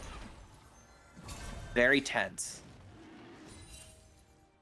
CG is gonna have the setup as you said, but the PXL is not done looking. Okay. Okay, just a little bit of poking and prodding. I think in the long poke game, the team with Ziggs is always going to be favored, but so far Ziggs has just been clearing the mid wave, hasn't really hit anybody, and now position has gone to PXL. CG still has Mordekaiser on the flank, who you have to be careful of. Mort's walking up. It's a game of posturing. Will they fight on mid wave? Are they going to give position? Herald is used. PXL's going to retreat to mid turret. Nocturne's going in. And the Bard ult is used on the turret. And Nocturne loops around. This is why you gotta be really careful with Rift Herald, with Nocturne. But now Nocturne on the flank. PXL thinks they can start a fight. The Ziggs ulti used onto the Jhin, and the Nocturne over the top. Jhin has to flash away. The Shen ulti is used, but he goes too deep, and Nocturne is assassinated by Jhin. He went too far. You just can't do that into Shen, because Shen had vision of Jhin the entire time. He was able to save him. It was a good idea, but you have to recognize the amount of peel that this PXL comp has is something that you can't just, like, forget about. but it looks like CG isn't done. Xayah ulties. Is Zahid going to live? It looks like he barely isn't. He dies. It's a 2-for-2, but Mordekaiser TP's in 2v3, but this Mordekaiser is really strong. Ulties the Shen. I don't think he'll have quite enough damage to burst through him. And this Mordekaiser still has flash. Is he going to be able to outplay his way out of 2v3? Does not look like it. Another kill donated to Rise as PXL came online a little bit just in time. Is Ziggs going to be able to get out? No. I think he is dead. He doesn't have TP. He does have flash, but I think if the second Jhin gets one auto, it's going to be a little over. He holds on the spot, trying to predict him, but he has literally no mana. And Jin's just going to walk at him, and it's another freebie. The gold is completely even, but while all of these shenanigans were happening, somehow CG ends up with the dragon, with the Nocturne that inted into the Jhin on accident. Yeah, we do see that Rise do have the most gold diff on his lane, which is the one of the main reason why PXL is still standing strong in the world.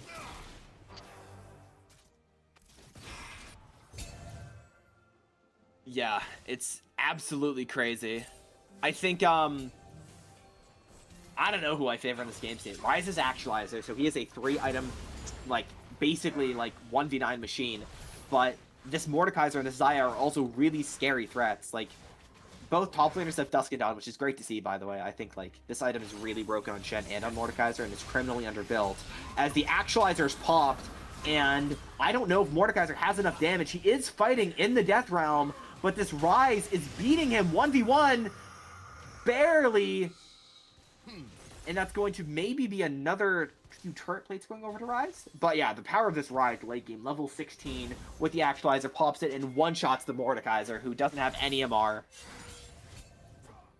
Yeah, Mordekaiser needs to be or need to kill Rise somehow in his own ult. If not, this game is basically lost. As it is the one person he needs to try to look on a ult for in team fights as well. He needs to manage to stand his own in these fights as well. Oh, Shen E's onto the Ziggs, and that's going to be another freebie donated. The Ziggs is getting absolutely preyed on. And I want to give some shoutouts to Bard this game. I feel like Bard has done a really, really good job, like, ulting the turrets, peeling Jhin when needed. But if I had to, like, if I had to give one person player of the game right now, I would actually give it to Shen. I think Shen has had the most impact out of any player currently, even if Rise is the one who is the most fed. But that might change with some of these late game fights, because I have a feeling Rise can one-shot almost anybody with the items he has in his inventory right now. Yeah, Shen is pretty strong. Have done pretty good up to now as well. But as you do say, Rise, with the items he is a one-shot machine. I don't really know how to play him, but I do know that with these items, he have a bunch of damage with the CC. It is insanely what this champion can do. So, the idea with Rise is, when you E, your Q is reset. So you E and then you Q, and then wait for it. You E and then you Q, and then, you know, sometimes you press W, but then you E and you Q, and yeah, you E and Q. That's what Rise does. He presses Actualizer, he presses Q, E, Q, W, or Q, E, W, Q, or whatever he wants. He mashes his keyboard, and then you're basically one-shot.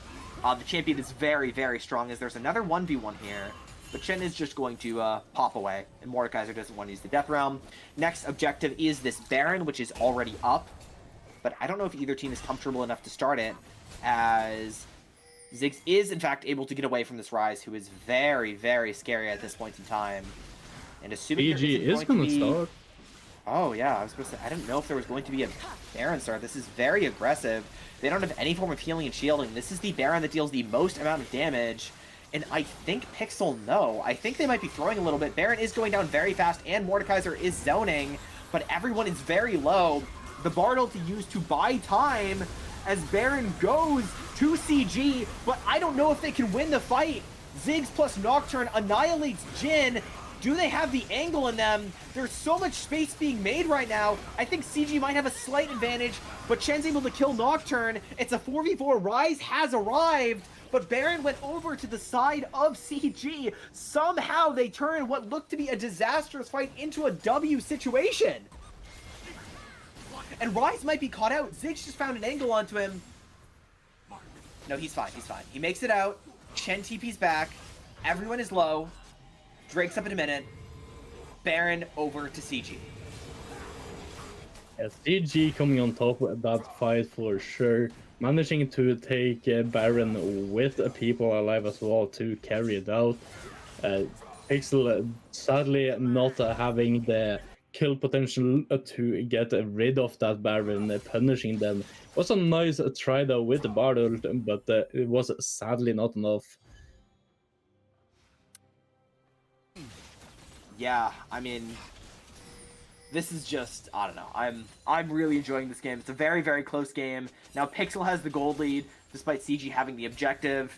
CG does have control of the pit for now, as, oh no, Zahen's in a really rough spot as they go onto the Jhin, which is interesting, and results in Nocturne's immediate demise, though it's going to be a 1-for-1 as he does end up killing Bard, but CG is just steamrolling this fight. The Leona Zenith Blade lands onto Jhin, and might that be all she wrote? The only one alive is Shen, and they're just gonna push down mid. Dragon be damned, they want to take the series. They really want to take the series. They are trying to base race. They do have Nesher. Currently, Shen is on the way, but the next one up is in 14 seconds, and it is only Bard. Does have ult though, maybe get to buy some time until the rest of the team. They have a wave. Mordekaiser ult Shen, buying time for his carries to just hit the Nexus turrets, and it looks like that is going to be game, despite everything that PXL has tried. Their miraculous comeback in game 2, Siege, or in game 3, excuse me, and it was more of a stomp. CG proves to be definitively the better team, taking the series 3-1. Yeah, well played by CG. This was an amazing game. It was close. It was amazing. This is what we wanted to see. A brawl, one fight turns the game into a win from CG's side. Well played by them, and what an amazing series so far. The fights were so fast. Ziggs plus Nocturne go in, and all of a sudden, Nocturne disappears. They go a little bit too deep, and Shen just isn't able to join. That is the benefit of Nocturne. If Shen doesn't ulti early, all of a sudden, nothing happens, right? Like, Shen can't join the fight, and then you blink, and the game is over. Despite how well Shen played for the, earlier 20 minutes, it just wasn't enough. Yeah, it wasn't enough. Did play really, really good, as you said. Did manage to kite away this Mordekaiser. He was down a level in the beginning of the game, but sadly it is not enough, as we do have this amazing team standing united, managing to play through it, and one single play managing to take down the whole game with the help of a Baron. Yeah, I mean, I think PXL had the gold lead. They weren't even ahead. They had a really scary Rise, but if you execute a fight with a comp that's relatively difficult to play, it's just over, right? I think the Nocturne pick was really high value. I think there was a lot of really good plays. The Xayah was very scary, and I think that's one of the issues with Jhin, is that Jhin is very slow and controlled, and if you can't play a very slow and controlled style in these very fast fights, Xayah is shredding you very fast. And I think the trend of the series was, if bot lane gets ahead, you're gonna win the game. And 4 out of 4 games, that's true, right? We do have indeed an interview on the way, though.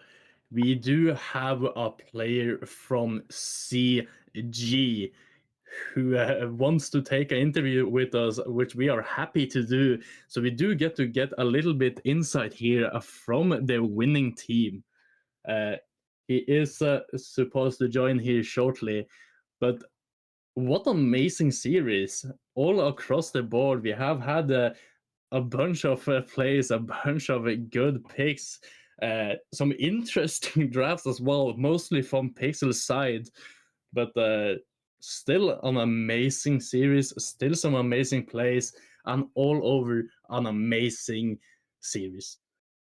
Yeah, I mean, I think everyone gave their 100%. There were good plays from I think pretty much every player. Um, I think game four that Mordekaiser basically just farmed, then rocked up to a team fight, ulted somebody, and won the game. Right? It was amusing. He was like, Shen, you might be able to get my team ahead, but I'll be more impactful come team fights. Yeah, it is quite interesting. I do really think they did play it in the right order. They did do the right things in the right place. They did play how it was supposed to be played, and just all over well played. They did have the synergy. They did have the comms. They did have uh, everything they needed to take down the pixels, and now they also stay in the upper bracket. They do go farther into the chance of winning this whole series as they take down pixel. Yeah, what a banger series. If I had to give like a player of the match, I'm a mid laner. I'm very biased.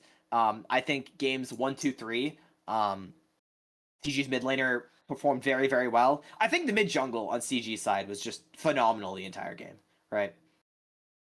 I Yeah, think obviously their ADC was really good. I mean, CG's was a very well-rounded team. They played their bot side very well. Their top laner knows their role. Then they team fight very aggressively. They're willing to pull the trigger. I thought they had very good drafts. Pretty much the entire series. It was really solid. yeah, I do think they did pretty good. But on that note, let's get CG, the one and only Fito, in here. What do you guys say?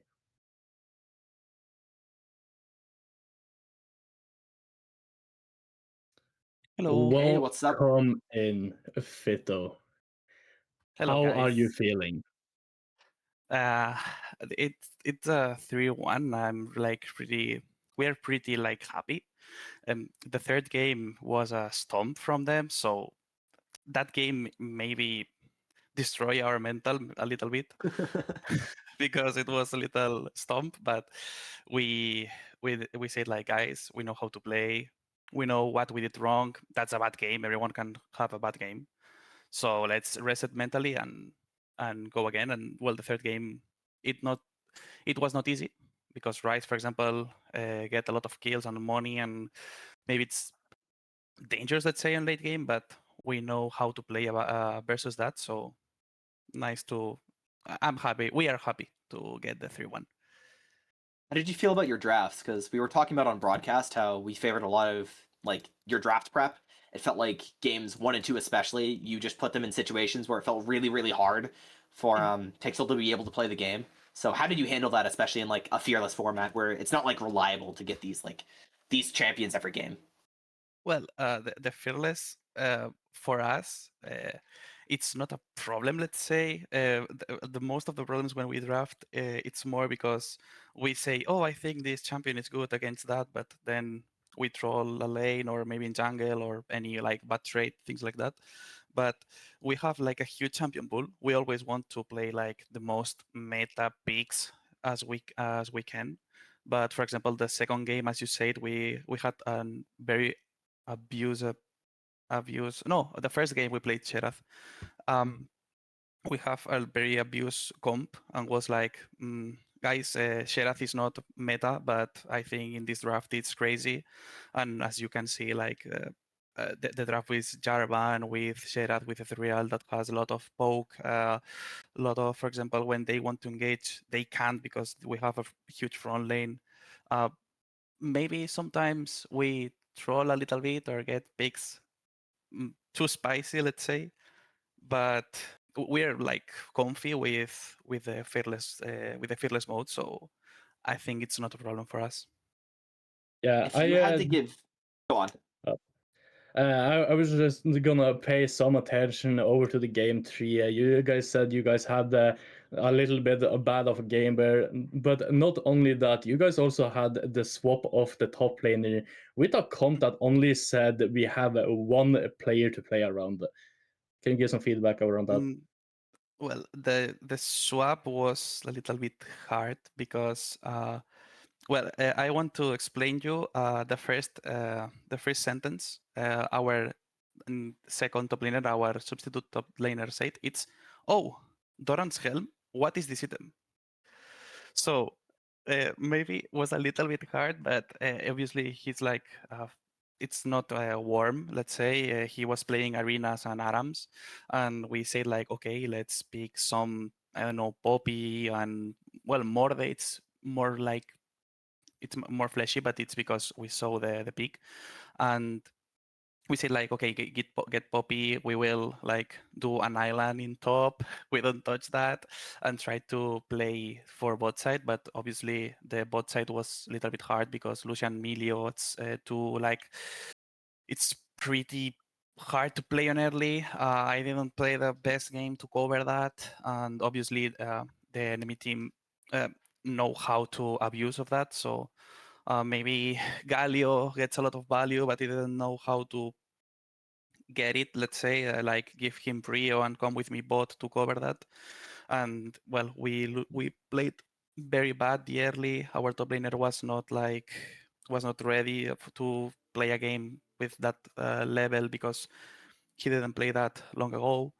So yeah, it was a little bit difficult, but well, on the fourth game we said like, okay, get Morde. We know you have a carry profile, so go on.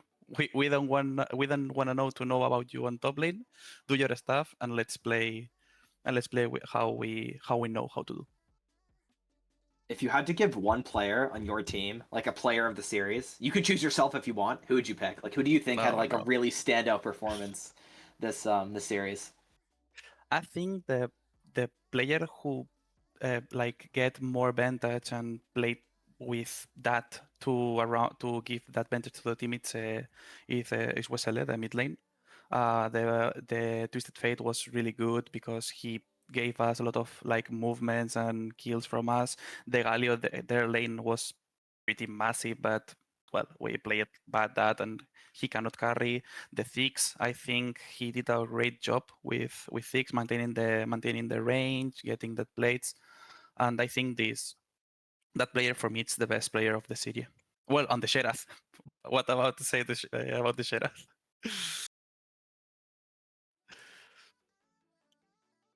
Awesome. Do you have any other questions for him, or can we let you go back to your team?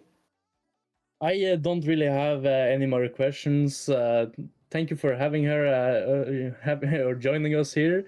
I will appreciate any interview after a series like this, and I will congratulate you guys with the win, getting forward, having the chance to win the whole league. So that's all I have to say. Thank you so much for inviting me and make this interview.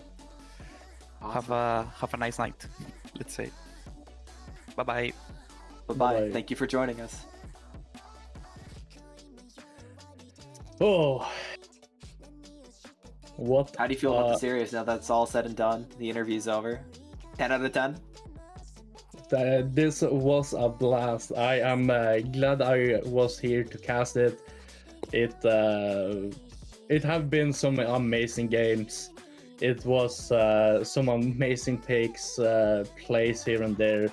Who knows, maybe the beautiful chat out there have made some amazing clips. I know I was speechless multiple times. I am happy to be here. I got to meet Jackson, so I'm plenty happy, and amazing series.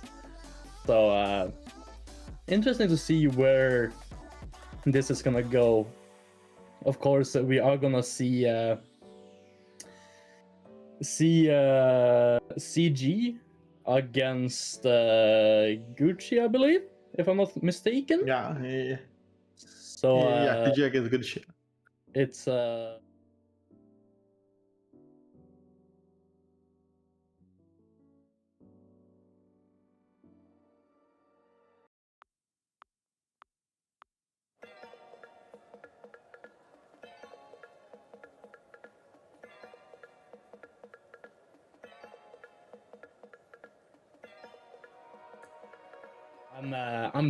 Quite happy to have been here today, witnessed this amazing game, and not at least, I got to meet Jackson, and I got to be entertaining for you guys. Well, I hope you all had a lot of fun, as much fun as we had watching the series, and I hope you enjoy the rest of your days. Thank you all for watching, and stay tuned for the rest of playoffs.